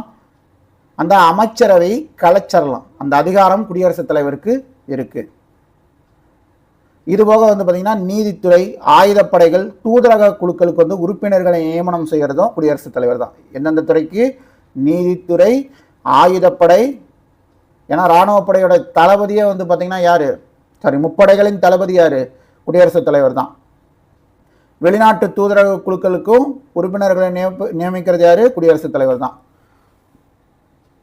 அவருடைய அதிகாரம் உண்மையாகவே எப்போ இருக்கும் அப்படின்னு பார்த்தீங்க அப்படின்னா நெருக்கடி காலத்தில், அவசர காலத்தில் தான் எல்லையற்ற அதிகாரம் என்பது குடியரசுத் தலைவருக்கு இருக்குது. ஏன் அப்படின்னா அன்னைக்கு வந்து நாடாளுமன்றம் அப்படின்றது ஒன்று இருக்காது, அவங்களுக்கு அந்த பவர் இருக்காது. நெருக்கடி காலத்தில் ஹை பவர் யார்கிட்ட இருக்குன்னு பார்த்தீங்கன்னா குடியரசுத் தலைவர்கிட்ட தான் இருக்கும். சட்டத்தையும் தற்காலிகமாக முடக்கும் அதிகாரம் பெற்றவர். எந்த ஒரு சட்டத்தையும் அவர் நினைச்சா முடக்க முடியும். அந்த அதிகாரம் குடியரசுத் தலைவருக்கு இருக்கு. ஒருத்தர் வந்து தண்டனை வாங்கியிருக்கான், அந்த தண்டனையை குறைக்கிறதுக்கோ இல்லை அவனை மன்னிக்கிறதுக்கோ எல்லா விதமான அதிகாரமும் யாருக்கு இருக்குன்னு பார்த்தீங்கன்னா குடியரசுத் தலைவருக்கு தான் இருக்கு. ஆர்டிகல் 72. ஓகேங்களா? யாருக்காக இருந்தாலும் அந்த தண்டனை குறைக்கிறதுக்கான இது வந்து பார்த்தீங்கன்னா அதிகாரம் குடியரசுத் தலைவருக்கு இருக்கு. இது சொல்லக்கூடிய விதி ஆர்டிகல் 72. குடியரசுத் தலைவர் இல்லாத போது அவரது பதவியை தற்காலிகமாக குடியரசு துணைத் தலைவர், அவரும் இல்லை, குடியரசு துணைத் தலைவரும் இல்லை அப்படின்னா குடியரசுத் தலைவர் பதவியை யார் ஃபில் பண்ணுவா? உச்ச நீதிமன்றோட தலைமை நீதிபதி ஃபில் பண்ணுவாங்க. இன்கேஸ் துணை குடியரசுத் தலைவர் இல்லை, உச்ச நீதிமன்ற தலைமை நீதிபதியும் இல்லை அப்படின்னா அப்போ குடியரசுத் தலைவருடைய பதவி யார் ஃபில் பண்ணுவா? அந்த குறிப்பிட்ட அந்த 6 மாத காலத்துக்கு யார் ஃபில் பண்ணுவாங்கன்னு கேட்டிங்கன்னா உச்ச நீதிமன்றத்தின்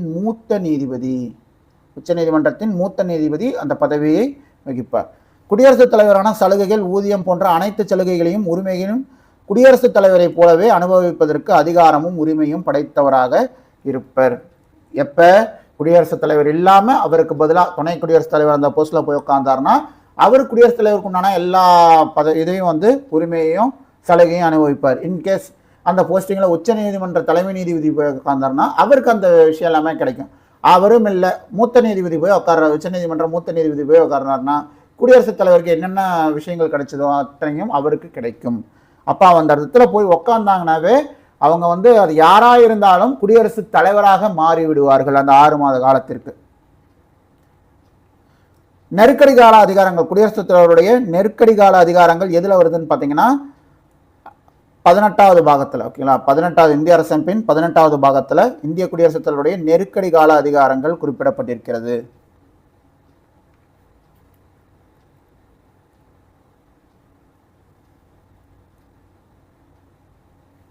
ஒரே நிமிஷம்.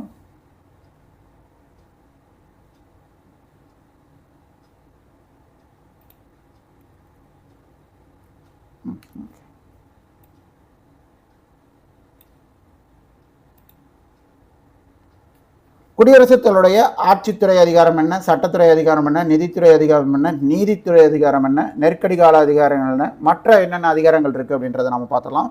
எல்லாமே நம்ம முன்னாடி பார்த்தது தான், ஒன்றும் புதுசாக இருக்காது. இதெல்லாம் தேவையோ அதை நான் மட்டும் உங்களுக்கு சொல்கிறேன். ஓகேவா? ஸோ மற்றதெல்லாமே ஆல்ரெடி நீங்கள் படித்தது தான். அயல் நாடுகளுக்கான உறவுகளை கையாள்வது, உச்ச நீதிமன்றம் மற்றும் இதர சுயேட்சையான அமைப்புகள், தன்னாட்சி அமைப்புகள் இருக்கு இல்லையா, அதோடைய நடைமுறை விதிகளை வரையறுப்பது, அங்கீகரிப்பது, இதெல்லாமே குடியரசுத் தலைவருடைய ஆட்சித்துறை அதிகாரங்கள். ஓகேவா? குடியரசுத் தலைவருடைய ஆட்சித்துறை அதிகாரங்கள். மாநில அரசு அமைப்பு பார்த்தீங்கன்னா இயந்திரம் செயலற்று போகும்போது மாநில அரசின் மீது அரசமைப்பு ஆர்டிகல் 356, தேசிய நெருக்கடி நிலைனா 352, மாநில நெருக்கடி நிலைனா உங்களுக்கு 356, நிதி நெருக்கடி நிலைனா உங்களுக்கு 360. இன்னொரு ஆர்டிகல் இருக்கும் மாநில அரசு சார்ந்து, அது 365. இது என்ன 365ன்னு பார்த்தீங்கன்னா, மாநில அரசு பார்த்தீங்கன்னா எதையுமே கேட்காம தான் தோன்றித்தனமாக பார்த்தீங்கன்னா நான் நினைக்கிறது தான் செய்வேன் அப்படின்ற மாதிரி விஷயங்களை செஞ்சுட்டு இருந்தாங்கன்னா, அப்போ குடியரசுத் தலைவர் உள்ளே நுழைஞ்சு போடா என்ன உனக்கு ஒரு அதிகாரமும் கிடையாது அப்படின்ட்டு டக்குன்னு அவங்க கட் பண்ணி விட்டு அவங்களுடைய சார்ஜில் எடுத்துக்க முடியும். அந்த பவரை கொடுத்துருக்கக்கூடிய அதிகாரம், இந்த விதி என்னன்னு பார்த்தீங்கன்னா ஆர்டிகல் 365. ஒன்றிய ஆளுகைக்குட்பட்ட பகுதி மற்றும் பட்டியலின மற்றும் பழங்குடியின பகுதிகளை நிர்வாகம் செய்வது. இது குடியரசுத் தலைவருடைய ஆட்சித்துறை அதிகாரம். சட்டத்துறை அதிகாரம் என்னென்னது பார்ப்போம். அதில் முக்கியமானது மட்டும் பார்ப்போம். மக்களவையின் இடைக்கால அவைத்தலைவரை நியமிப்பது. மக்களவையுடைய இடைக்கால அவைத்தலைவரை நியமிப்பது குடியரசுத் தலைவருடைய சட்டமன்ற அதிகாரம். ஸோ அப்போ மக்களுடைய தலைவராக இருக்கக்கூடியவர் யார்? சபாநாயகர் தான். அப்போ அந்த சபாநாயகரை குடியரசுத் தலைவர் தேர்ந்தெடுக்கிறாரா? கிடையாது. குடியரசுத் தலைவர் தேர்ந்தெடுப்பதில்லை. அங்கே இருக்கக்கூடிய உறுப்பினர்களை, மக்களவை உறுப்பினர்களை தங்களில் ஒருத்தரை சபாநாயகரை தேர்ந்தெடுக்கிறார். ஆனால் இடைக்கால அவைத்தலைவரை நியமிப்பது யாரு? குடியரசுத் தலைவர். மக்களவையின் இடைக்கால அவைத்தலைவரை நியமிப்பது குடியரசுத் தலைவர். அதே மாதிரி துறைமுகங்கள் மற்றும் விமான நிலையங்கள் தொடர்பான சட்டங்களை நீட்டிப்பது, மாற்றியமைப்பது அல்லது நீக்குவது, இது எல்லாமே குடியரசுத் தலைவருடைய அதிகாரம். மாநில சட்டங்கள் மீது முழுமையான மறுதளிப்பு அதிகாரத்தை பயன்படுத்துவது. மாநிலம் ஒரு சட்டம் ஏற்றுது அப்படின்னா அது ஒரு கான்ஃப்ளிக்டாக இருக்குது அப்படின்னா யார்? குடியரசுத் தலைவர் அந்த சட்டத்தை கேன்சல் பண்ண முடியும். அந்த பவர் குடியரசுத் தலைவர்கிட்ட இருக்கு.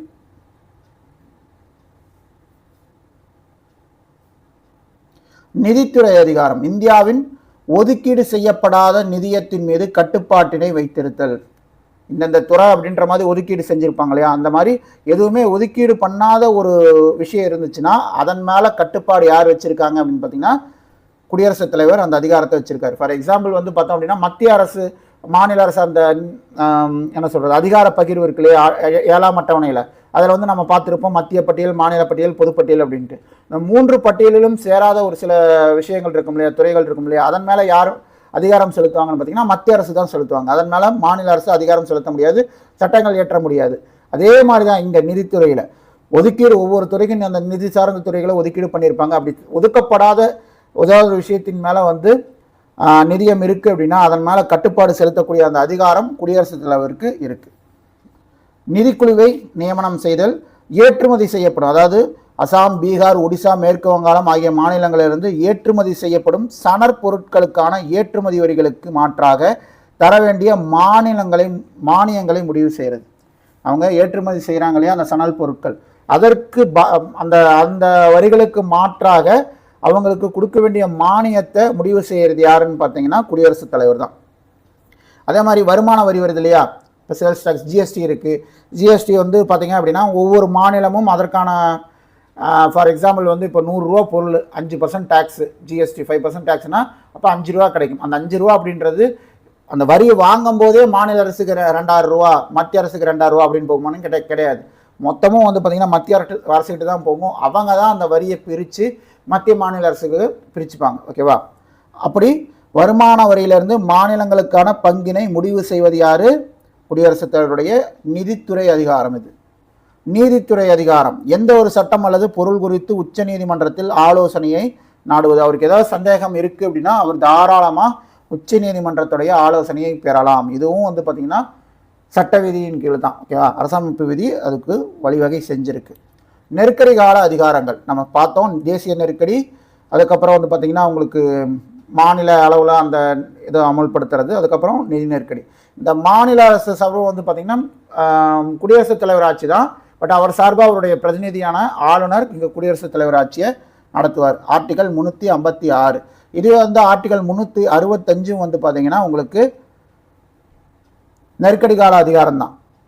எப்போ வந்து ஒரு மாநிலம் வந்து தேசிய அரசின் கட்டளைகளை அல்லாத அரசமைப்பு விதிகளுக்கு இணங்க மறுக்கிறதோ அப்போது குடியரசுத் தலைவரின் ஆட்சியை அம்மாநிலத்தில் புகுத்துவதற்கு உறுப்பு 365 வழிவகை செய்கிறது.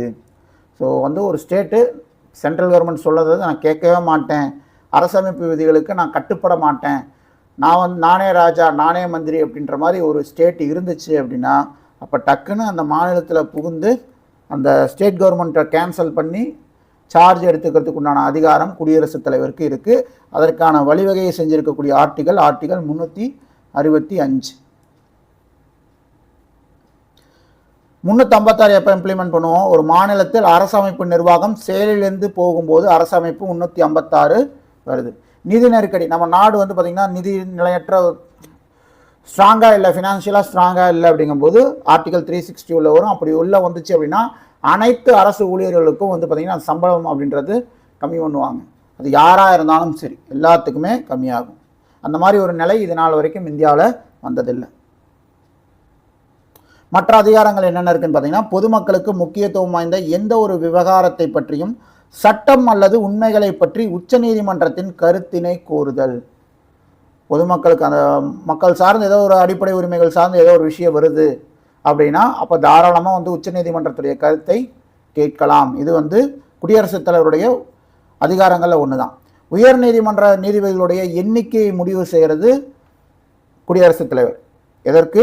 உயர் நீதிமன்றங்கள். ஓகேவா? உயர் நீதிமன்றங்களுடைய நீதிபதிகள் எண்ணிக்கையை முடிவு செய்வது குடியரசுத் தலைவர். ஒன்றிய அரசு பணியாளர் தேர்வாணைய அமைப்பு அதனுடைய விதிகளை உருவாக்குவதும் குடியரசுத் தலைவருடைய அதிகாரம்தான். ஹிந்தி மொழியின் பயன்பாட்டை அதிகரிக்க செய்யும். இப்போ ஆட்சி அலுவல் மொழி அப்படின்றது உங்களுக்கு ஹிந்தி இங்கிலீஷ் இருக்கும். அது சொல்லக்கூடியது என்ன? ஆர்டிகல் 120. ஓகேவா? 420 இல்லை 120 தான் வந்து பார்த்திங்கன்னா அலுவல் மொழி இங்கிலீஷு ஹிந்தி அப்படின்றது சொல்லக்கூடியது. அப்போ அந்த ஹிந்தி மொழியோடைய பயன்பாட்டை அதிகரிக்க செய்யும் குழுவின் பரிந்துரைகளை நடைமுறைப்படுத்துவது குடியரசுத் தலைவருடைய அதிகாரம். ஜம்மு காஷ்மீர் நிர்வாகத்திற்கான சிறப்பு ஒழுங்காற்று விதிகளை உருவாக்குவதும் அவருடைய அதிகாரம் தான். நம்ம முன்னாடியே பார்த்தோம், இந்த பட்டியலிடப்பட்ட பழங்குடியினர் பகுதிகளை நிர்வாகம் செய்வதற்கான சிறப்பு சட்டங்களையும் விதிகளையும் உருவாக்குதல், இதெல்லாம் குடியரசுத் தலைவருடைய அதிகாரங்கள்.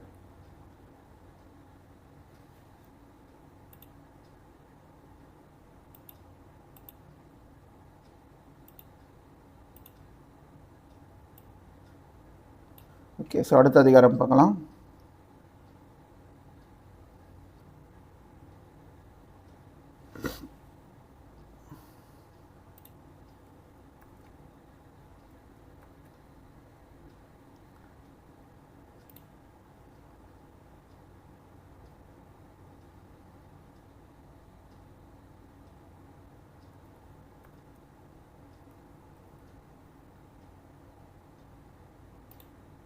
ரொம்பங்க சார்.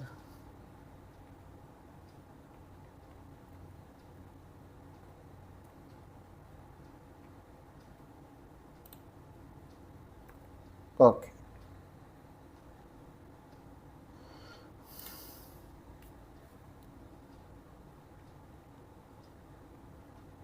அடுத்தது குடியரசு துணைத் தலைவர். இந்தியாவுக்கு எப்படி ஒரு குடியரசுத் தலைவர் இருக்கணும் அப்படின்ட்டு ஆர்டிகல் 52 சொல்லிச்சோ அதே மாதிரி இந்தியாவுக்கு ஒரு துணை குடியரசுத் தலைவர் அப்படின்றது ஒன்று இருக்கணும் அப்படின்ட்டு சொன்ன ஆர்டிகல் எதுன்னு பார்த்தீங்கன்னா ஆர்டிகல் 63. குடியரசுத் தலைவர் இருக்கணும்ன்ட்டு 52 சொல்லிச்சு, துணை குடியரசுத் தலைவர் இருக்கணும்ன்ட்டு 63 விதி 63 சொல்லுது. அதன் அடிப்படையில் தான் வந்து பார்த்திங்கன்னா இந்தியாவுக்கு துணை குடியரசுத் தலைவர் அப்படின்றவர் இருக்கார். இது வந்து நாட்டுடைய 2வது மிக உயர்ந்த பதவி. நாட்டுடைய மிக உயர்ந்த முதல் பதவி குடியரசுத் தலைவர், 2வது மிக உயர்ந்த பதவி துணை குடியரசுத் தலைவர். இந்த இதை வந்து பார்த்தீங்க அப்படின்னா இந்த போஸ்டிங் அப்படின்றது நம்ம எங்கேருந்து எடுத்துக்கிட்டோம்னு பார்த்தீங்கன்னா அமெரிக்க அரசியலமைப்புலேருந்து நம்ம எடுத்திருப்போம் இந்த பிரசிடென்ட் வைஸ் பிரசிடென்ட்ன்ற விஷயத்தை. அவருடைய தேர்தல் நடவடிக்கை அப்படின்றது நாடாளுமன்றத்துடைய 2 அவைகளின் உறுப்பினர்களால் ரகசிய வாக்கெடுப்பின் மூலம் ஒற்றை மாற்று வாக்கு மூலம் தேர்ந்தெடுக்கப்படுகிறது. ஓகேவா? ஸோ மக்களவை, மாநிலங்களவை இவங்க இந்த உறுப்பினர்களை வச்சு தேர்ந்தெடுக்கப்படக்கூடியவர் தான் துணை குடியரசுத் தலைவர்.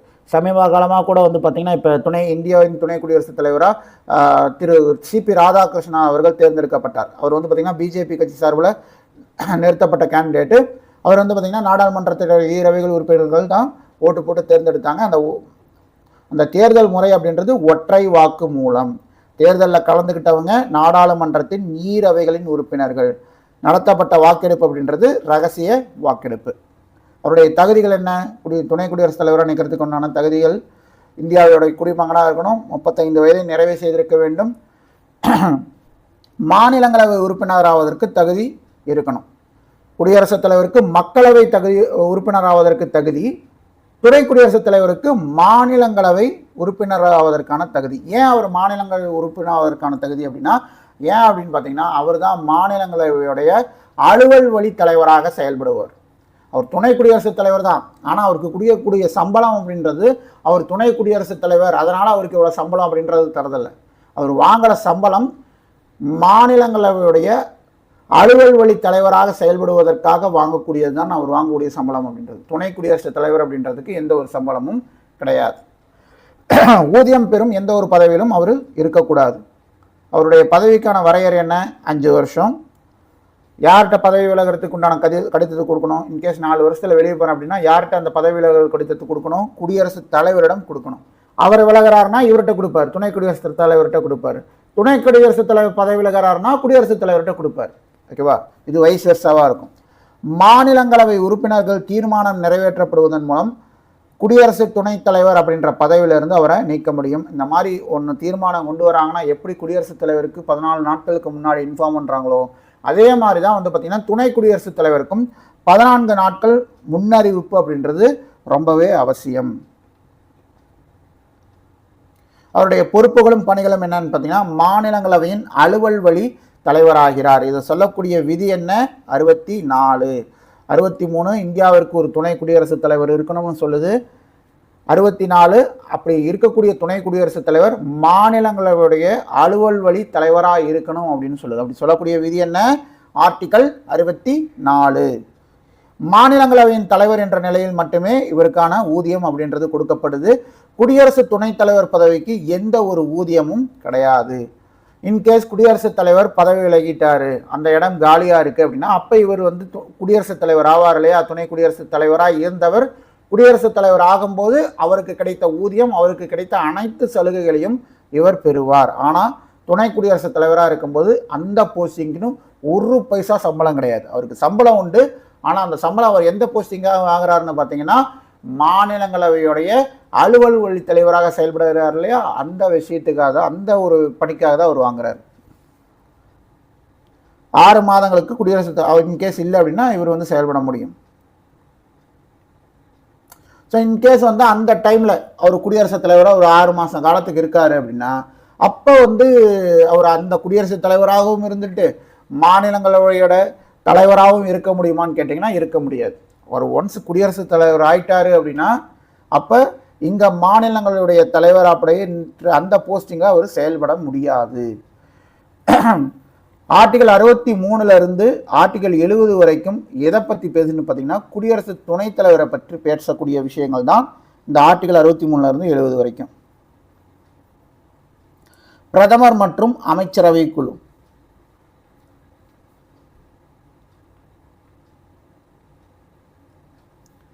பிரதமரை பொறுத்த வரைக்கும் ஆட்சித்துறையில் அவருக்கு என்ன ஒரு ஒர்க்கை கொடுத்துருக்குன்னு பார்த்தீங்கன்னா நிர்வாக பொறுப்பை தந்துள்ளது. அவர் தான் உண்மையான அரசாங்கத்தின் தலைவராக இருக்கார். அதனால தான் வந்து பார்த்திங்கன்னா நிர்வாக பொறுப்பு, நிர்வாகம் பண்ணக்கூடிய பொறுப்பு யார்கிட்ட இருக்குது? பிரதமர்கிட்ட தான் இருக்குது. இந்திய அரசமைப்புடைய 4வது பகுதியில் உள்ள ஆர்டிகல் 52 78 வரையிலான உறுப்புகள் ஒன்றிய ஆட்சித்துறையை பற்றி கூறுகிறது. ஆக்சுவலாக வந்து பார்த்தீங்கன்னா நடுவணர்ஸ் லெசன் இருக்கு இல்லையா 10th, அதில் வந்து பார்த்தீங்கன்னா நான் சொல்லியிருப்பேன் ஆர்டிகல் வந்து 52 78 வரைக்கும் இல்லை, அதுக்கு மேலேயும் வந்து உங்களுக்கு அதில் விதிகள் சொல்லியிருப்பாங்க. அதை நான் வந்து ஸ்டெப் பை ஸ்டெப்பாக மார்க் பண்ணி வச்சுருப்பேன். ஓகே, கிளாஸ் வீடியோவில் பார்த்தீங்கன்னா உங்களுக்கு தெரியும். ஸோ இந்திய அரசுடைய ஒன்றிய ஆட்சித்துறையை பற்றி சொல்லக்கூடிய பகுதி 4, விதி வந்து பார்த்தீங்கன்னா 52 78 வரைக்கும். நம்மளுடைய நாடாளுமன்ற ஆட்சி முறை நம்ம பிரிட்டிஷ் நாடாளுமன்ற ஆட்சி முறை தான் ஃபாலோ பண்ணுறோம். பிரதமருக்கு அப்படின்ட்டு ஒரு நேரடி தேர்தல் அப்படின்றது கிடையாது. ஓகேவா, அவரும் வந்து பார்த்தீங்கன்னா மற்ற மக்களவை உறுப்பினர் மாதிரி தான். எப்படி ஒரு எம்பி வந்து ஒவ்வொரு நாடாளுமன்ற உறுப்பினர்களும் ஒரு தொகுதியில் நின்று மக்கள்கிட்ட ஓட்டு கேட்டு வாங்கி ஒரு எம்பியாக ஆகிறாங்களோ அதே மாதிரி தான் பிரதமரும் ஒரு சாதாரண எம்பி தான். ஆனால் அந்த கட்சியில் இருக்கக்கூடிய உறுப்பினர்கள் மற்ற எம்பிக்கள்லாம் சேர்ந்து ஒருவரை தேர்ந்தெடுத்து அந்த ஒருவரை வந்து நீங்கள் எங்களுக்கு தலைவராக இருந்து இந்த நாட்டை வழிநடத்துங்கள் அப்படின்னு சொல்லும்போது தான் அவர் அந்த பிரதமர் கேண்டிடேட் ஆகிறாரு. அந்த பிரதமர் தான் வந்து பார்த்திங்கன்னா பெரும்பான்மை பெற்றதுக்கப்புறம் குடியரசுத் தலைவர்கிட்ட போய் நாங்கள் வேணுன்ற அளவுக்கு சீட்டு அந்த மெஜாரிட்டி அப்படின்றத அச்சீவ் பண்ணியிருக்கோம், எங்களுக்கு ஆட்சி அமைக்கிறதுக்கு உண்டான வழிவகையை செஞ்சு கொடுங்கன்ட்டு ரெக்வஸ்ட் பண்ணுவாங்க குடியரசுத் தலைவரை. அப்போ தான் அதன் அடிப்படையில் தான் வந்து பார்த்திங்கன்னா பிரதமருக்காகட்டும் பிரதமருடைய பரிந்துரையின் பேரில் வந்து மற்ற அமைச்சர்களுக்கும் வந்து பதவி பிரமாணம் அப்படின்றது குடியரசுத் தலைவர் செய்து வைப்பார். இதை சொல்லக்கூடியது எந்த ஆர்டிகல்னு பார்த்தீங்கன்னா ஆர்டிகல் 75. பிரதமருக்குன்னு ஒரு தனியாக ஒரு தேர்தல் கிடையாது.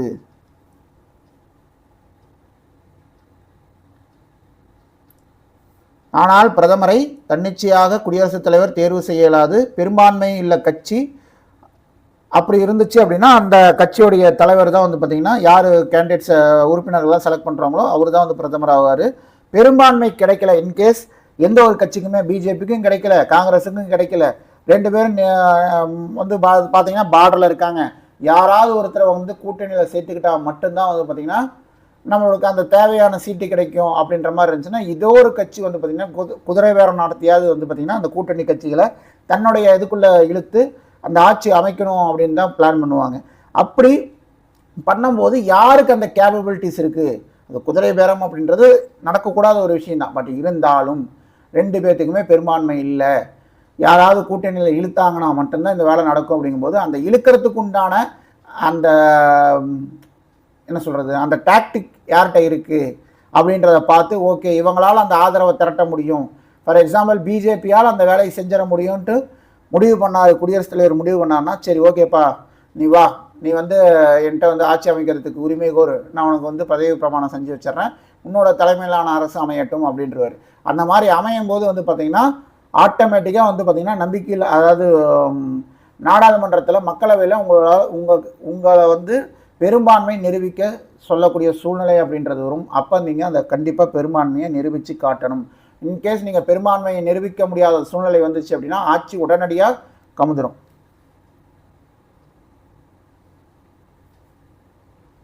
எனக்கு தெரிஞ்சு கர்நாடகாவில் எடியூரப்பா அவர்களுக்கு நடந்ததுன்னு நினைக்கிறேன் இந்த இது ரீசன்ட் டைம்ஸில். அவருடைய பணிகள் என்ன? பிரதமருடைய முதன்மையான பணி அமைச்சரவையின் உறுப்பினர்கள் பட்டியல் தயாரிப்பது. அவர் தலைமையிலான அமைச்சரவை தான், அவர் தான் அந்த அமைச்சரவைக்கு தலைவர். ஸோ இப்போ 36 அமைச்சர்கள் இருக்காங்க அப்படின்னா இந்த 36 துறைகளுக்கும் யாரை அமைச்சராக நியமிக்கலாம் அப்படின்ட்டு முடிவு பண்ணக்கூடியது யார்? பிரதமர். ஸோ ஒன்ஸ் அவர் வந்து பெரும்பான்மை வாங்கிட்டாருன்னா அவர் செய்யக்கூடிய முதல் வேலை அந்த அமைச்சரவை அந்த 36 பேர் கொண்ட பட்டியலை ரெடி பண்ணுறது தான் அவருடைய முதல் வேலை. இந்த 36 பேரில் தான் வந்து பார்த்திங்கன்னா உங்களுக்கு கேபினெட் அமைச்சர்ஸ் இருப்பாங்க, ராஜாங்க அமைச்சர்கள் இருப்பாங்க, அதுபோக இணை அமைச்சர்கள் இருப்பாங்க. இப்போ தமிழ்நாட்டை பொறுத்த வரைக்கும் பார்த்திங்கன்னா பிஜேபி கட்சியை சார்ந்த திரு எல் முருகன் அவர்கள் வந்து பார்த்திங்கன்னா இணையமைச்சராக தான் இருக்கார். இதற்கு முன்னாடி வந்து பார்த்திங்கன்னா உங்களுக்கு காங்கிரஸ் கவர்மெண்ட் இருக்கும்போது திரு ஜி.கே. வாசன் அவர்கள் இணையமைச்சராக தான் இருந்தார்.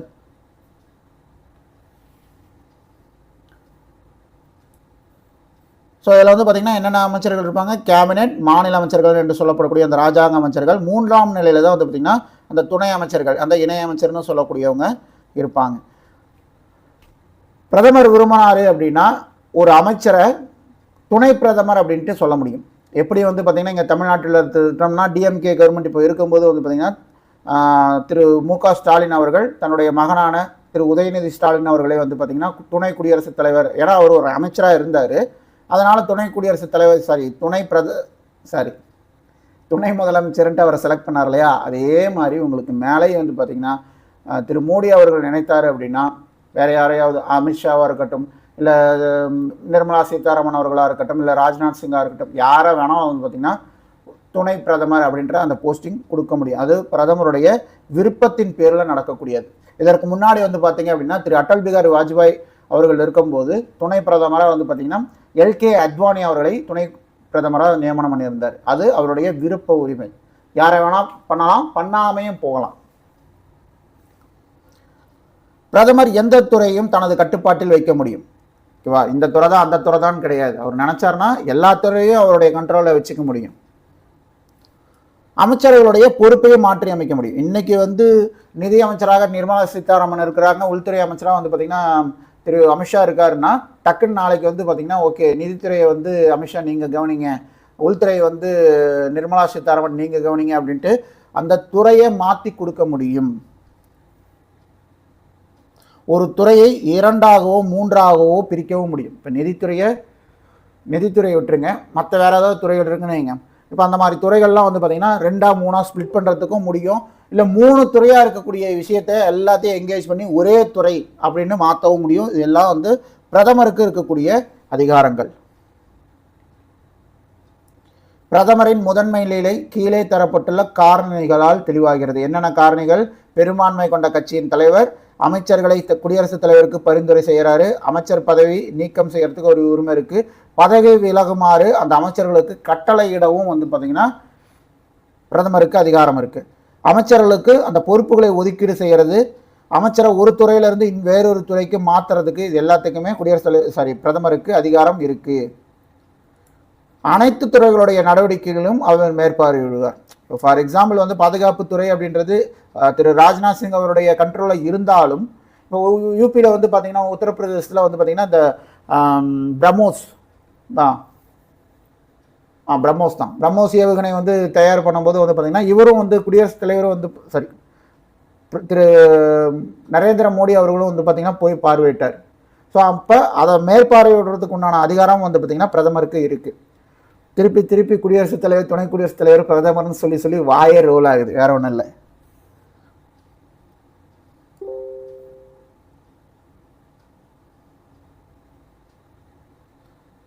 பிரதமர் பதவி விலகினாலோ இறந்து போனாலோ வந்து பார்த்திங்கன்னா அந்த அமைச்சரவையே இல்லாமல் போயிடும். ஓகேவா? ஸோ பிரதமர் வந்து ஓகே எனக்கு இதை வந்து இவங்க வந்து என் கண்ட்ரோலுக்கே இல்லை, நான் எதை சொன்னாலும் இவங்க கேட்க மாட்டேன்றாங்க அப்படின்ட்டு அவர் போய் பதவி விலகினாலோ இல்லை வந்து அவர் இறந்து போயிட்டாலோ அவர் தலைமையிலான அரசு, அவர் தலைமையிலான அமைச்சரவை, ஓகேவா, அந்த அமைச்சரவை குழுவுக்கு தலைவராக இருப்பது யார்? பிரதமர் தான். அப்போ அவர் இல்லை அப்படிங்கும்போது அந்த அமைச்சரவை குழுவே வந்து பார்த்திங்கன்னா மொத்தமாக செயலிழந்து போயிடும். அமைச்சர்களுக்கும் குடியரசுத் தலைவருக்கும் நடுவே ஒரு பாலமாக இருக்கிறார். அதே மாதிரி பார்த்திங்கன்னா அமைச்சர்களுக்கும் நாடாளுமன்றத்திற்கும் இடையேவும் வந்து ஒரு பாலமாக இருக்கிறது தான் பிரதமர். இவர் 2 பக்கமே அவர் ஒரு பிரிட்ஜ் மாதிரி இருக்கார், இணைப்பு பாலமாக இருக்கார். நாடாளுமன்றத்துக்கும் அமைச்சர்களுக்கும் சரி, அதே மாதிரி அமைச்சர்களுக்கும் குடியரசுத் தலைவர்களுக்கும் சரி, இது 2க்குமே இடையில் பாலமாக இருப்பவர் பிரதமர் தான். வெளிநாட்டு விவகாரங்களை வெளியிடும் முக்கிய நபராகவும் பிரதமர் இருக்கிறார். பிரதமரின் அலுவலகம், முன்ன செக்ரட்டரியேட்னு இருந்துச்சு, இப்போ வந்து பிரதமரின் அலுவலகம்னு சொல்கிறாங்க. நடைமுறையில் அரசின் தலைவராகவும் உண்மையான நிர்வாக தலைவராகவும் இருப்பவர் பிரதமர். அவருடைய பொறுப்புகளை நிறைவேற்றும் பொருட்டு பிரதமருக்கு உதவியாக பிரதமர் அலுவலகம் உள்ளது. பிஎம்ஓ அப்படின்னு நம்ம பார்ப்போம். இப்போ நீங்கள் ட்விட்டர்லேயே பார்த்தீங்க அப்படின்னா உங்களுக்கு பிஎம்ஓ ஆஃபீஸ்ன்ட்டு ஒரு ட்விட்டர் அக்கௌண்ட் இருக்கும். ஸோ அவர் செய்யக்கூடிய விஷயங்கள் இது எல்லாமே வந்து பார்த்திங்கன்னா பிஎம்ஓ ஆஃபீஸில் இருந்து தான் அதை தெரியப்படுத்துவாங்க. அந்த செய்தி தொடர்பு அப்படின்ற விஷயம் நடக்கக்கூடிய இடம் எதுன்னு பார்த்திங்கன்னா அந்த பிஎம்ஓ ஆஃபீஸ் தான். பிரதமர் அலுவலகம் அரசமைப்பால் குறிப்பிடப்படாத ஒரு அதிகார மையமாக திகழ்கிறது. நம்மளுடைய அரசமைப்பில் இந்த மாதிரி பிரைம் மினிஸ்டர் ஆஃபீஸ் அப்படின்ற மாதிரி எதையுமே மென்ஷன் பண்ணலை. பட் இருந்தாலும் இன்னைக்கு காலத்தில் அதுதான் ஒரு அதிகார மையமாக திகழ்கிறது. இந்திய அரசின் துறைகளில் ஒன்று என்ற தகுதி இருக்குது. இந்த இது வந்து எப்போ மென்ஷன் பண்ணாங்கன்னு பார்த்தீங்கன்னா, எப்போ உருவாக்கப்பட்டதுன்னு பார்த்தீங்கன்னா 1947. இந்த பிஎம்ஓ ஆஃபீஸ் அப்படின்றது எப்போ உருவாக்கப்பட்டது? 1947. 1947 உருவாக்கப்பட்டது. 1997 வரைக்கும் வந்து பார்த்தீங்கன்னா இதனுடைய பேர் அப்படின்றது செக்ரட்டரியேட், பிரைம் மினிஸ்டர் செக்ரட்டரியேட், பிரதமரின் செயலகம் அப்படின்ற பேரில் தான் இருந்தது. இப்போ தான் பிரதமரின் அலுவலகம் அப்படின்றது மாற்றிருக்காங்க, பிஎம்ஓ அப்படின்றது 1997க்கு அப்புறம். இந்த பிரதமர் அலுவலகத்துடைய பல்வேறு பணிகள் என்னென்னு பார்ப்போம். பிரதமருக்கு தேவையான உதவிகளை செய்வது, நிதி ஆயோக் மற்றும் தேசிய வளர்ச்சி குழு போன்றவற்றுக்கு தேவையான உதவிகளை செய்வது, ஊடகத்தோடையும் ஏன்னா வந்து பார்த்திங்கன்னா பிரதமருடைய முக்கியமான ரோல் அது. மக்கள் கூட நேரடியாக அந்த உரையாடுறது, மக்கள்கிட்ட வந்து ஏன்னா ஒரு செய்தி தொடர்பாளராகவும் அவர் இருக்கிறார், யார்? பிரதமர். அப்போ ஊடகங்களுடனும் பொது மக்களுடனுமான பிரதமரின் தொடர்புகளை பராமரிப்பது, விதிகளின்படி நடவடிக்கைகளை மேற்கொள்வது, குடியரசுத் தலைவர், ஆளுநர்கள், அயல்நாட்டு தூதர்கள் போன்றவர்களுடன் இணக்கமான உறவுகளுக்காக பிரதமருக்கு உதவுவது. அதே மாதிரி பிரதமரின் சிந்தனை ஊற்றாக செயல்படுவது, அமைச்சரவை தொடர்பான விவகாரங்களில் பிரதமர் அலுவலகம் ஈடுபடுவதில்லை. நல்ல ஒரு இம்பார்ட்டன்ட் பாயிண்ட்டு, நோட் பண்ணிக்கங்க. ஏன்னா எல்லா அதிகாரமும் வச்சுட்டு இருக்கக்கூடிய இந்த பிஎம்ஓ ஆஃபீஸ்க்கு எதில் அதிகாரம் இல்லை அப்படின்னு பார்த்தீங்கன்னா, அமைச்சரவை தொடர்பான விவகாரங்களில் அவங்க தலையிடுவதற்கு அனுமதி இல்லை.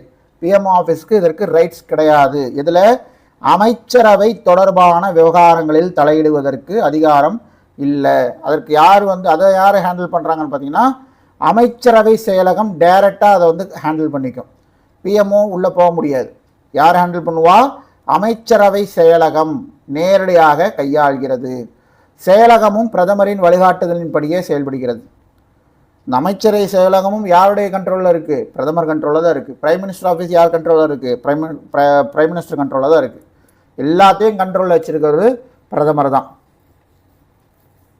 அரசியல் ரீதியாக பிரதமரும் நிர்வாக ரீதியாக முதன்மை செயலரும் இதன் தலைமையாக செயல்படுவர்.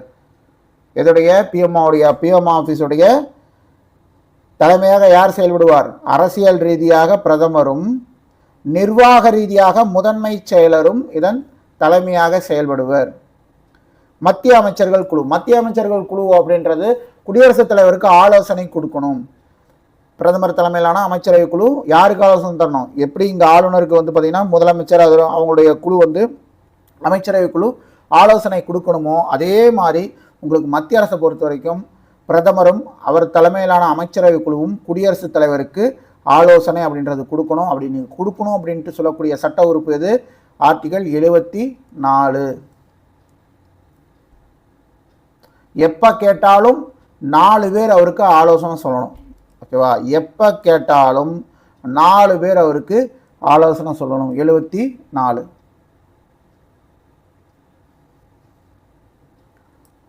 குடியரசுத் தலைவர் தமது பொறுப்புகளை நிறைவேற்றுவதில் அமைச்சர் குழுவின் ஆலோசனைப்படி நடந்து கொள்வார். அமைச்சர் குழு வந்து 3 வகையான அமைச்சர்கள் இருப்பாங்க. நம்ம முன்னாடியே பார்த்தோம், கேபினெட் அமைச்சர், ராஜாங்க அமைச்சர், இணை அமைச்சர்கள் அப்படின்ட்டு. இதில் கொள்கை முடிவுகள் எடுக்கிறதுல யார் இன்வால்வ் ஆவாங்க? இந்த 3 அமைச்சர்களில் யார் இன்வால்வ் ஆவாங்கன்னு பார்த்தீங்கன்னா, கேபினெட் அமைச்சர்கள் தான் இன்வால்வ் ஆவாங்க. ஓகேவா? நாட்டுடைய கொள்கை முடிவுகளை எடுப்பதில் கேபினெட் அமைச்சர்கள் இன்வால்வ் ஆவாங்க. அவங்களுக்கு வந்து பார்த்திங்கன்னா அதிகாரம் அப்படின்றது நம்ம ஜாஸ்தி.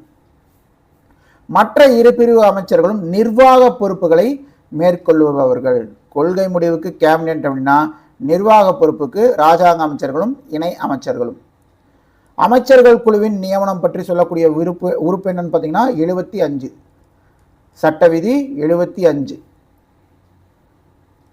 குடியரசுத் தலைவரால் பிரதமர் நியமிக்கப்படுகிறார். பிரதமரின் ஆலோசனையின் பேரில் அமைச்சரவை நியமிக்கப்படுகிறது.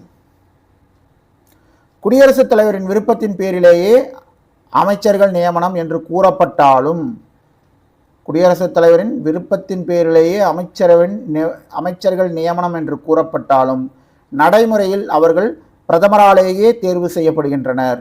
பிரதமரால் பரிந்துரைக்கப்படாத யாரையும் குடியரசுத் தலைவர் அமைச்சராக நியமனம் செய்ய முடியாது. அவர் பாட்டுக்கு ஒருத்தர் கூப்பிட்டு, ஓகேப்பா நீ எம்பி தானே, வா நீ ஒரு அமைச்சராரு அப்படின்ட்டு அவரால் பண்ண முடியாது. முழுக்க வந்து பார்த்திங்கன்னா பிரதமர் பரிந்துரைத்தால் மட்டுமே குடியரசுத் தலைவர் அதை செய்ய முடியும்.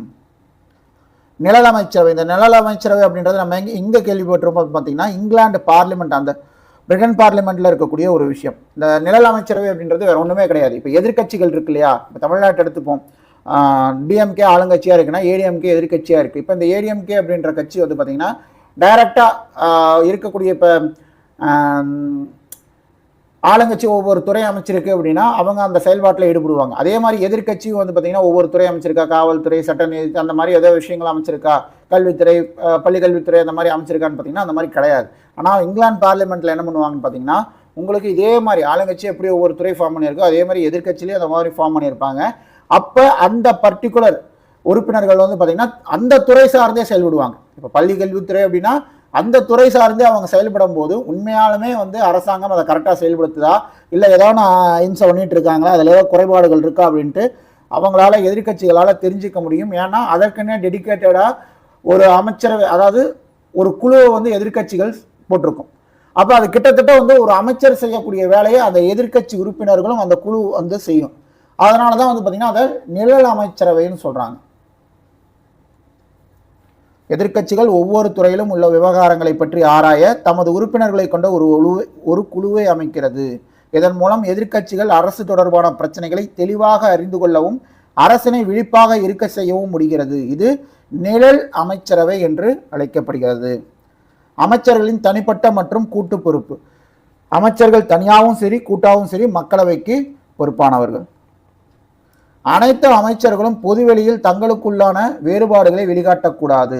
அதாவது அமைச்சர்கள் அனைவரும் வந்து பார்த்தீங்கன்னா கூட்டா மக்களவைக்கு பொறுப்பு அப்படிங்கும் போதே வந்து பார்த்தீங்கன்னா இது வந்து ஒரு ஒரு டிசிஷன் மேக்கிங் எடுக்கிறாங்க அப்படின்னா, ஃபார் எக்ஸாம்பிள் வந்து நம்ம ஒரு கம்பேரிசன் வச்சுப்போம்.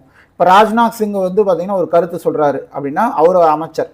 அப்போ அமித்ஷா அவர்கள் வந்து அது அவருடைய கருத்து, அதுக்கு எனக்கு சம்மந்தம் கிடையாது, என்னுடைய கருத்து இது அப்படின்னு சொல்லக்கூடாது. ஏன் அப்படின்னு பார்த்தீங்கன்னா அவங்க எல்லாருமே வந்து கூட்டாக மக்களவைக்கு பொறுப்புடையவர்கள். அதனால் அவங்களுடைய வேறுபாடுகளை வந்து பார்த்திங்கன்னா பொது வெளியில் காட்டக்கூடாது.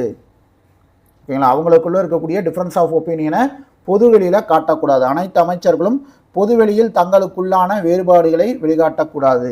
அனைத்து அமைச்சர்களும் அரசின் நிலைப்பாட்டை ஒருமித்து ஆதரிக்க வேண்டும். ஸோ அங்கே எல்லாருமே வந்து பார்த்திங்கன்னா ஒரு ஒருமித்த நிலைப்பாட்டில் வருவாங்க இல்லையா? 1000 டிஃப்ரென்ஸ் ஆஃப் ஒப்பீனியன் இருக்கலாம், ஆனால் வந்து ஒரு தீர்மானம் எடுக்கப்பட்டதுக்கு அப்புறம் அந்த தீர்மானத்தின் அடிப்படையில் தான் எல்லாருமே பேசணும். உங்களுக்கு அது பிடிச்சிருக்கு பிடிக்கல அப்படின்றதெல்லாம் செகண்டரி. நீங்கள் அங்கே ஒருமனதாக என்ன தீர்மானம் எடுக்கப்பட்டதோ அதற்கு ஆதரவாகத்தான் வந்து அமைச்சர்கள் பேசணும்.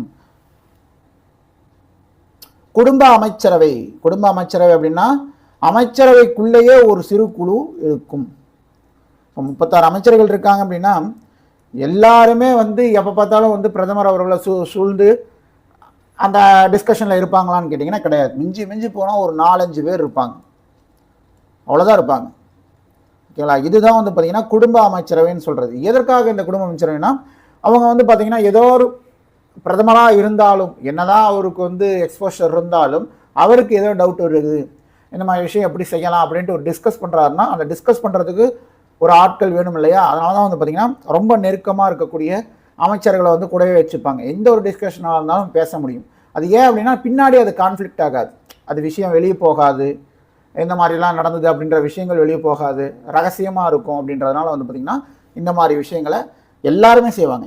இன்றைக்கி இருக்கக்கூடிய திரு மோடி அவர்களாகட்டும், இதற்கு முன்னாடி இருந்த திரு மன்மோகன் சிங் அவர்களாகட்டும், இல்லை அதற்கு முன்னாடி இருந்த இந்திரா காந்தி அவர்களாகட்டும், நேரு ஆகட்டும், எல்லாருமே இந்த மாதிரி ஒரு விஷயத்தை வச்சுருந்தாங்க. ஓகேங்களா? அவங்களுக்குன்ட்டு ஒரு சர்க்கிள் இருக்கும் இல்லையா? அரசியல் பிரச்சனைகளில் முடிவுகள் எடுப்பதில் ரகசியத்தை பாதுகாக்க பிரதமருக்கு இந்த அமைச்சரவை குழு உதவியாய் உள்ளது. இது வந்து பார்த்திங்கன்னா ஒரு முறைசாரா குழு.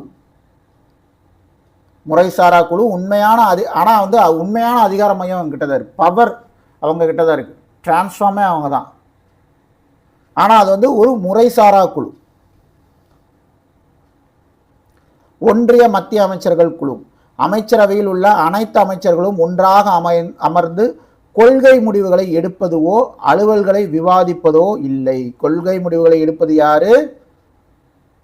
கேபினெட் அமைச்சர்கள் தான். ஓகேங்களா? நாட்டுடைய கொள்கை முடிவுகளை எடுப்பது கேபினெட் அமைச்சர்கள். நிர்வாக பொறுப்புகள் இராஜாங்க அமைச்சர்களுக்கும் இணை அமைச்சர்களுக்கும் உரித்தானது. மாறாக ஒன்றிய அமைச்சரவை குழு எனப்படும் அமைச்சர் குழுவின் உட்குழுவை சேர்ந்தவர்கள் தான் பிரதமர் தலைமையில் ஒன்றாக கூடி அம்முடிவுகளை எடுக்கிறார்கள். அரசின் நிர்வாக விவகாரங்களை பார்த்து கொள்ளும் உச்சமான ஆட்சி குழுவாக அந்த அமைச்சரவை குழு தான் இருக்கும்.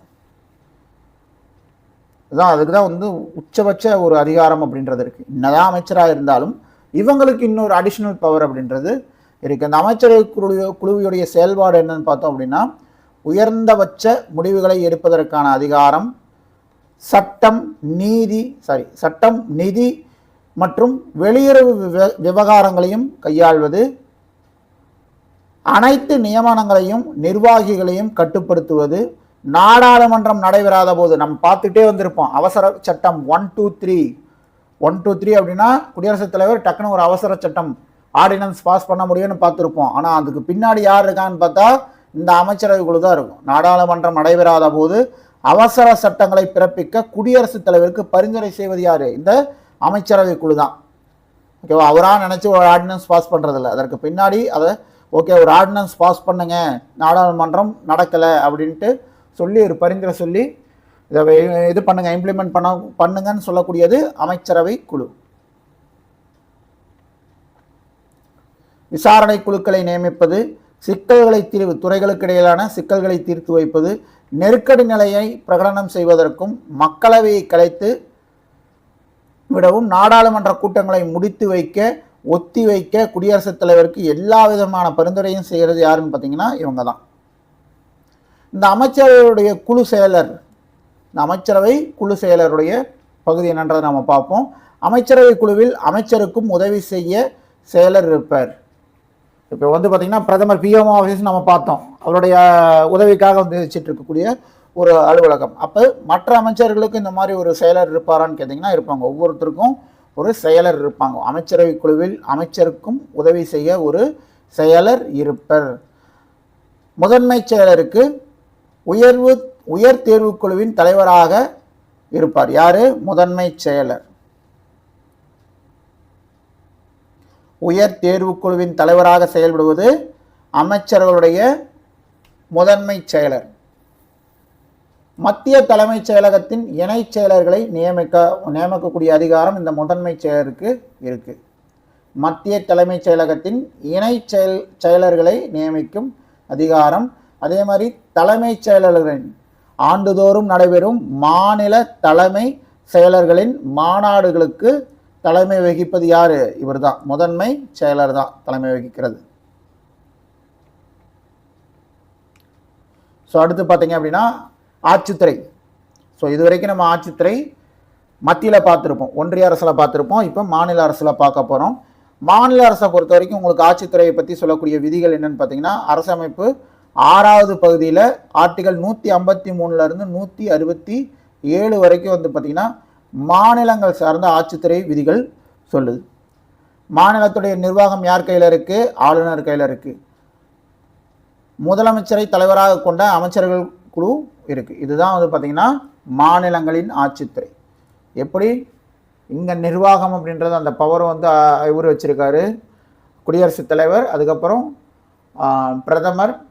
பிரதமர் தலைமையிலான அமைச்சரவை குழுன்னு நம்ம பார்த்தோமோ, அதே மாதிரி தான் இங்கே வந்து பார்த்திங்கன்னா மாநிலத்தை பொறுத்த வரைக்கும் ஆளுநர், முதலமைச்சர், அமைச்சர்கள் குழு. அங்கே வந்து பார்த்திங்கன்னா மேலே உங்களுக்கு துணை குடியரசுத் தலைவரும் வருவார்.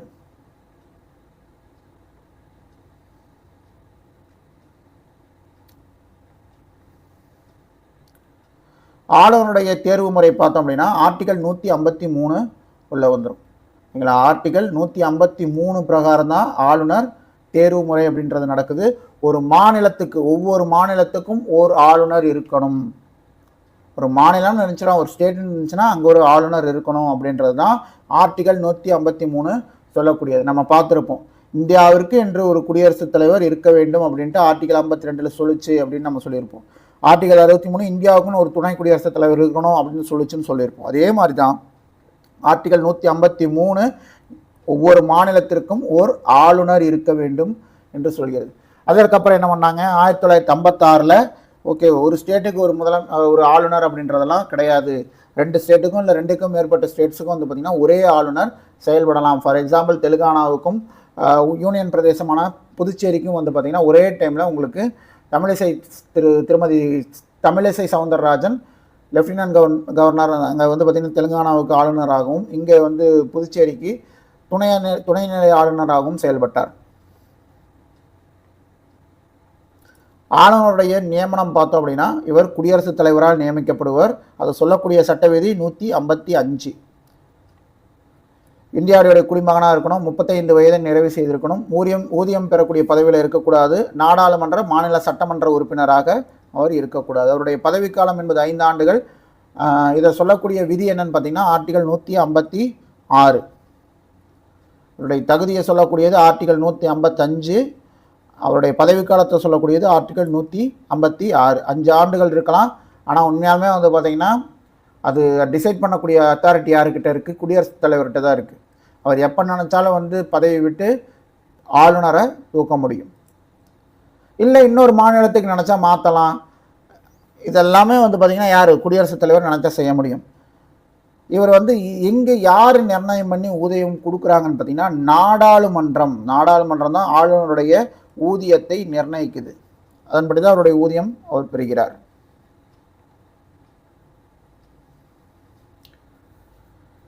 ஆளுநர் மாநில அரசமைப்பு மற்றும் நிர்வாகத்துடைய தலைவராக இருக்கிறார். ஆட்சி நடவடிக்கைகளுக்கும் அவரது பெயரால் தான் நடைபெறுது. எல்லாமே அவர் பேரில் தான் நடக்கும். உண்மையான செயல் அதிகாரங்கள் முதலமைச்சரின் தலைமையிலான அமைச்சர்கள் குழுவுக்கே உள்ளது. கூட்டு பொறுப்புள்ள அமைச்சர்களின் ஆலோசனைப்படி ஆளுநர் செயல்படுகிறார். அங்கே குடியரசுத் தலைவர்னா அது அப்படியே இங்கே ஆளுநருக்கு வரும், வேறெல்லாம் ஒன்றும் கிடையாது. ஆளுநரின் அதிகாரங்களும் பணிகளும். அவருடைய நிர்வாக அதிகாரம் பார்த்தீங்க அப்படின்னா ஆர்டிகல் 154 பிரகாரம் மாநில பட்டியலில் குறிப்பிடப்பட்டுள்ள அனைத்திலும் ஆளுநருக்கு அதிகாரம் இருக்கு. ஆர்டிகல் 154 பிரகாரம் அனைத்து நிர்வாக செயல்பாடுகளும் அவருடைய பெயரில் நடத்தப்படுகிறது. மாநில பட்டியலில் குறிப்பிடப்பட்டுள்ள அனைத்திலும் ஆளுநருக்கு அதிகாரம்.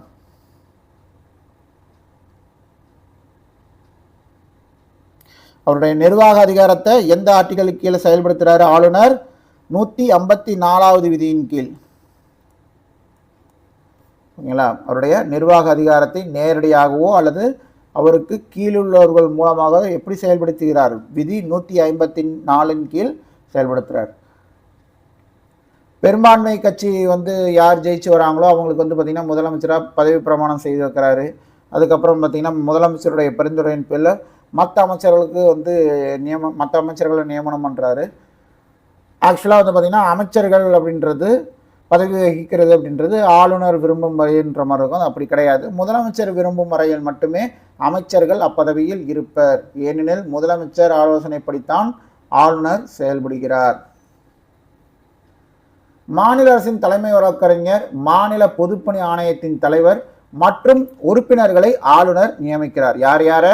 மாநில அரசுடைய தலைமை வழக்கறிஞர், மாநில பொதுப்பணி ஆணையத்தின் தலைவர் மற்றும் உறுப்பினர்களை ஆளுநர் நியமிக்கிறார். துணை சார்பு நீதிமன்றங்களின் நீதிபதிகளின் நியமனங்கள், பதவிகள், பதவி உயர்வு ஆகியவற்றையும் ஆளுநர் தீர்மானிக்கிறார். அதே மாதிரி பார்த்தீங்கன்னா ஒரு மாநில அரசமைப்பு அவங்களுடைய இயந்திரம் அப்படின்றது செயல்படலை, நிலங்குலைஞ்சு போயிடுச்சு அப்படின்ற மாதிரி ஒரு சூழ்நிலை வருது. இல்லை அப்படின்னா நிர்வாக அரசமைப்புடைய மாநில நிர்வாக அரசமைப்பின் விதிமுறைகளுக்கு இணக்கமாக செயல்படலை அப்படிங்கும்போது வந்து பார்த்தீங்கன்னா அவசர நிலையை பிரகடனப்படுத்தி குடியரசுத் தலைவர் ஆட்சியை அமல்படுத்த முடியும் ஆளுநரால். அப்போ என்ன பண்ணுவார் ஆளுநர்? இந்த மாதிரி வந்து எதையுமே சொன்னால் கேட்க மாட்டேன்றாங்கன்னா டக்குன்னு குடியரசுத் தலைவர்கிட்ட அந்த விஷயத்தை கொண்டு போய் அந்த மாநிலத்தில் வந்து பார்த்திங்கன்னா இந்த மாதிரி பிரச்சனை இருக்குதுன்னு சொல்லி அதை அங்கே ஸ்டாப் பண்ணிட்டு அவர் வந்து சார்ஜ் எடுத்துக்க முடியும் ஆளுநர். ஓகேவா? இது எதன் அடிப்படையில் அவருக்கு ஆளுநருக்கு பரிந்துரைக்க அதிகாரம் இருக்குன்னு பார்த்தீங்கன்னா ஆர்டிகல் 356 படி. அவருடைய சட்டமன்ற அதிகாரங்கள் என்னன்னு பார்த்தோம் அப்படின்னா ஆளுநர் மாநில சட்டமன்றத்தின் ஒரு பகுதி. ரொம்ப முக்கியம். ஆளுநர் மாநில சட்டமன்றத்தின் ஒரு பகுதி அப்படின்னு சொல்லக்கூடிய விதி எதுன்னு பார்த்தீங்கன்னா ஆர்டிகல் 168 என்ன சொல்லுது? ஆளுநர் மாநில சட்டமன்றத்தின் ஒரு பகுதி சட்ட அதிகாரங்களையும் அவர் கையில் வச்சிருக்காரு. சட்டமன்றத்தை கூட்டவும் அவரால் முடித்து வைக்கவும் முடியும், ஒத்தி வைக்கவும் முடியும், கலைச்சி விட்டுறவும் முடியும். எப்படி அங்கே குடியரசுத் தலைவர் முதல் உரை ஆற்றுகிறாரோ அதே மாதிரி இங்கே ஆளுநர் மாநில சட்டமன்ற உறுப்பினர்களிடையே உரையாற்றுகிறார்.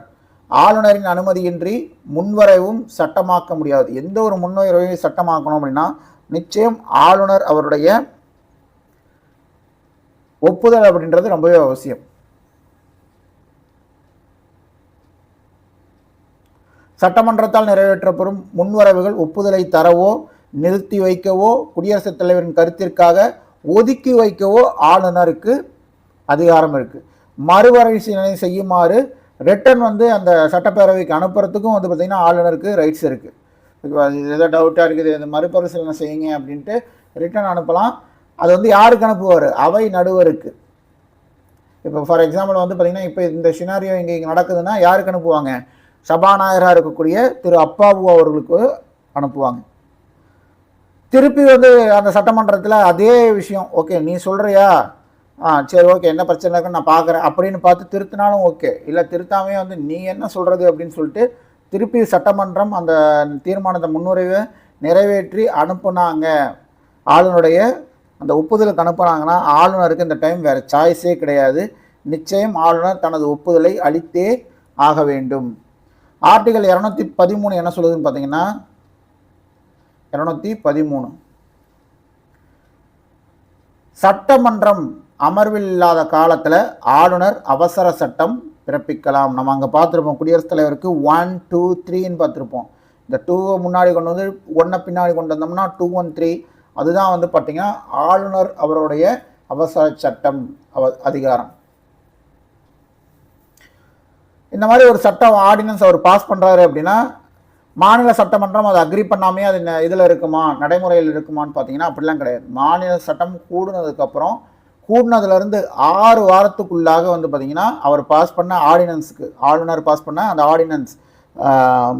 ஆர்டினன்ஸ்னால் அவசர சட்டத்திற்கு பார்த்திங்கன்னா அங்கீகாரம் பெற வேண்டும்.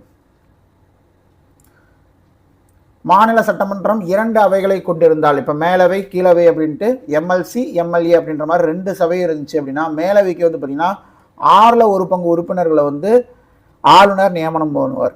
ஓகேவா? அதுக்கு பார்த்திங்கன்னா என்னென்ன துறையிலேருந்து புகழ்பெற்றவர்களை தேர்ந்தெடுப்பார்னு பார்த்திங்கன்னா இலக்கியம், அறிவியல், கலை, கூட்டுறவு இயக்கம், சமூக பணி அப்படின்ற இந்த துறைகளில் இருந்தாலும் பார்த்திங்கன்னா 6ல் 1 பங்கு உறுப்பினர்களை தேர்ந்தெடுப்பாங்க.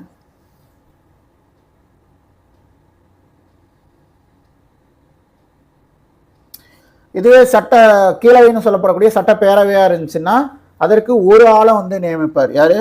ஆளுநர் ஒரு ஆளை நியமிப்பார். நம்ம சட்டமன்ற தொகுதியில் 234 பேர் மக்களால் தேர்ந்தெடுக்கப்பட்டு போகிறாங்க. ஒருத்தரை பார்த்திங்கன்னா ஆளுநர் நியமனம்பார். யார் இந்த ஒரு ஆள் அப்படின்னு பார்த்தீங்க அப்படின்னா அவங்க தான் ஆங்கிலோ இண்டியன்ஸ். சரிங்களா? அவங்களுடைய பிரதிநிதித்துவத்தை பார்த்திங்கன்னா இது பண்ணுறதுக்காக தான் இந்த மாதிரி ஒரு பர்சன்ஸை ஒரு ஆளை நியமிக்கிறார் எங்கள் சட்டப்பேரவையில்.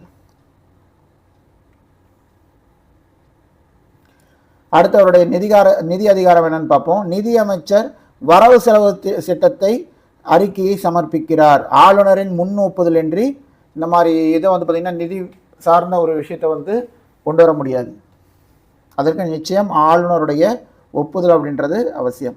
மானியங்களுக்கான கோரிக்கை எதுவும் கோரப்பட முடியாது. மானியங்களுக்கான கோரிக்கை எதுவும் கோரப்பட முடியாது. யாருடைய பரிந்துரை இல்லாமல், ஆளுநருடைய பரிந்துரை இல்லாமல் மாநிலங்களுக்கான கோரிக்கை எதுவும் கோரப்பட முடியாது. மாநிலத்தின் ஒதுக்கு நிதி, மாநிலத்துடைய ஒதுக்கு நிதி பாதுகாவலர் யார்? ஆளுநர் தான். மாநிலத்தின் ஒதுக்கு நிதியின் பாதுகாவலர் ஆளுநர். நிதி நெருக்கடியான கட்டங்களில் சட்டமன்றத்தின் முன் அனுமதியும் அவரால் இந்நிதியை பயன்படுத்த முடியும். இந்த ஒதுக்கு நிதியை யார் பயன்படுத்த முடியும்? ஆளுநர் பயன்படுத்த முடியும். எப்போ அப்படின்னு பார்த்தீங்கன்னா நிதி நெருக்கடி அப்படின்ற மாதிரி ஒரு காலகட்டம் வருது அப்படின்னா அப்போ பார்த்திங்கன்னா இந்த ஒதுக்கு நிதியிலிருந்து பணத்தை எடுத்து ஆளுநர் பயன்படுத்த முடியும். அதற்கான அதிகாரம் அப்படின்றது ஆளுநருக்கு கொடுக்கப்பட்டிருக்கு.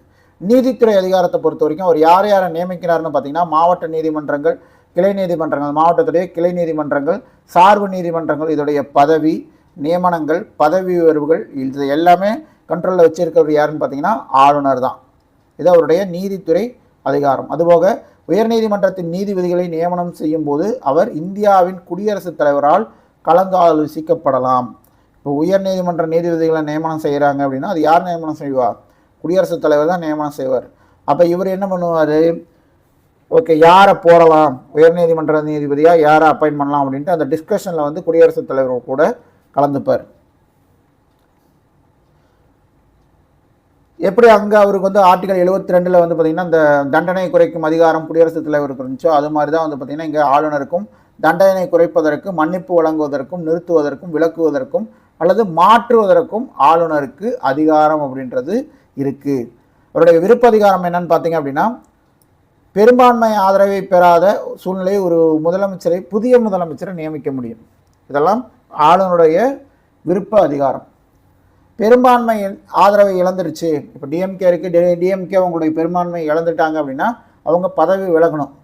இல்லை நான் பெரும்பான்மை ஆதரவு இல்லை தான், ஆனால் இருந்தாலும் நான் பதவி விலக மாட்டேன் அப்படின்ற மாதிரி அவர் முரண்டு பிடிச்சிக்கிறாங்க அப்படின்னா அப்போ அந்த அமைச்சரவை பதவி நீக்கம் செய்யும் அதிகாரம் ஆளுநருக்கு இருக்குது. முதலமைச்சரின் ஆலோசனையின் பேரில் சட்டசபையை கலைத்து விடவும் அதிகாரமும் ஆளுநருக்கு இருக்குது. அரசமைப்பு இயந்திரம் சீர்குலைந்து போச்சு அப்படின்னா குடியரசுத் தலைவர் ஆட்சியை மாநிலத்தில் கொண்டு வர வேண்டும்.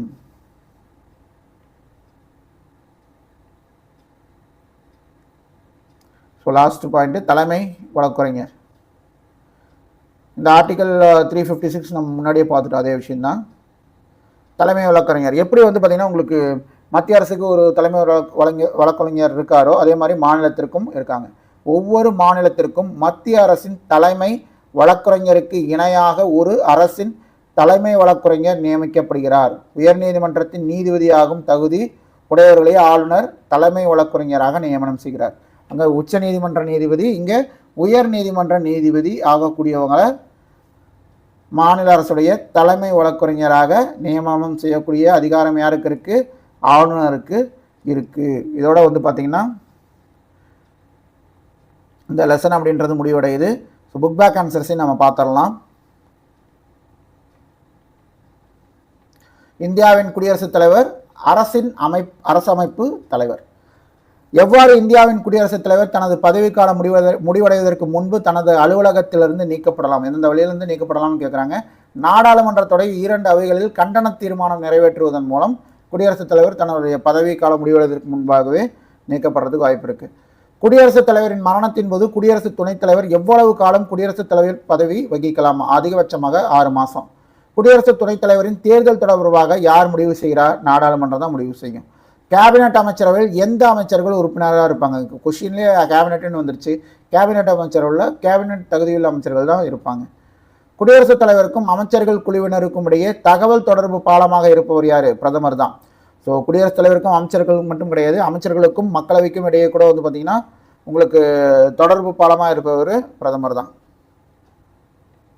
மக்களவையில் எத்தனை உறுப்பினர்கள் உள்ளன? 545. பாதுகாப்பு படைகளின் தலைமை அதிகாரி யார்? இந்திய குடியரசுத் தலைவர்.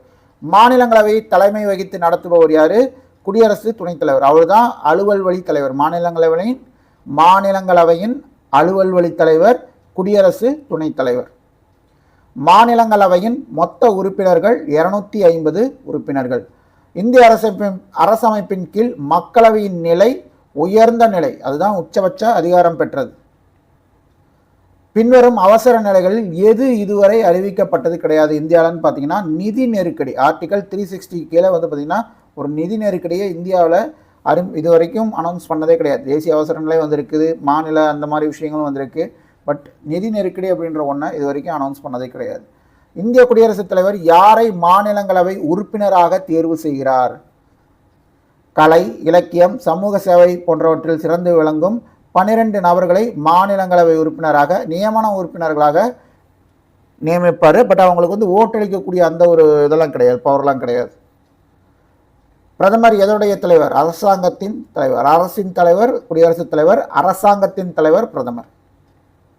கடைசி கேள்வி, அமைச்சரவையின் உறுப்பினர்கள் எங்கு கூட்டாக பொறுப்பேற்கிறார்கள்? எதற்கு கூட்டாக பொறுப்பேற்பாங்க? மக்களவைக்கு கூட்டாக பொறுப்பேற்றுப்பாங்க. இதுதான் வந்து பார்த்தீங்கன்னா புக் பேக் ஆன்சர்ஸ். இதெல்லாமே நம்ம பார்த்துட்டோம். ஓகே ஃப்ரெண்ட்ஸ், அவ்வளோதான். இன்றைக்கி நம்ம ஆட்சித்துறை பாடத்தை வெற்றிகரமாக ரொம்ப சுலபமாக முடிச்சிட்டோம். இந்த பாடத்தில் நம்ம என்னெல்லாம் பார்த்தோம், முக்கியமாக குடியரசுத் தலைவருடைய அதிகாரம், அவருடைய வீட்டோ பவர்ஸ், அப்புறம் நிரந்தர ஆட்சித்துறை, இதெல்லாமே பார்த்துருப்போம். இந்த பாடம் முடிஞ்ச கையோட உங்கள் புக்கை எடுத்து நான் சொன்ன பாயிண்ட்ஸை மட்டும் ஒரு தடவை படித்து பாருங்கள். அந்த கான்செப்ட் உங்கள் மைண்டில் ஈஸியாக செட்டில் ஆகிடும். ஓகேவா? இனிமேல் இந்த பாடத்தில் இருந்து எந்த கேள்வி வந்தாலும் நீங்கள் ஈஸியாக அட்டன் பண்ண முடியும். அடுத்து நம்ம இன்ட்ரெஸ்டிங்கான இன்னொரு லெசனில் பார்ப்போம். இந்த பாடம் உங்களுக்கு பயனுள்ளதாக இருந்தால் இந்த வீடியோவுக்கு லைக் பண்ணுங்கள், உங்கள் ஃப்ரெண்ட்ஸுக்கும் ஷேர் பண்ணுங்கள். மறக்காமல் நம்ம சேனலை சப்ஸ்கிரைப் பண்ணிவிடுங்க. தொடர்ந்து படிங்க, நம்பிக்கையோடு இருங்க. நன்றி, வணக்கம்.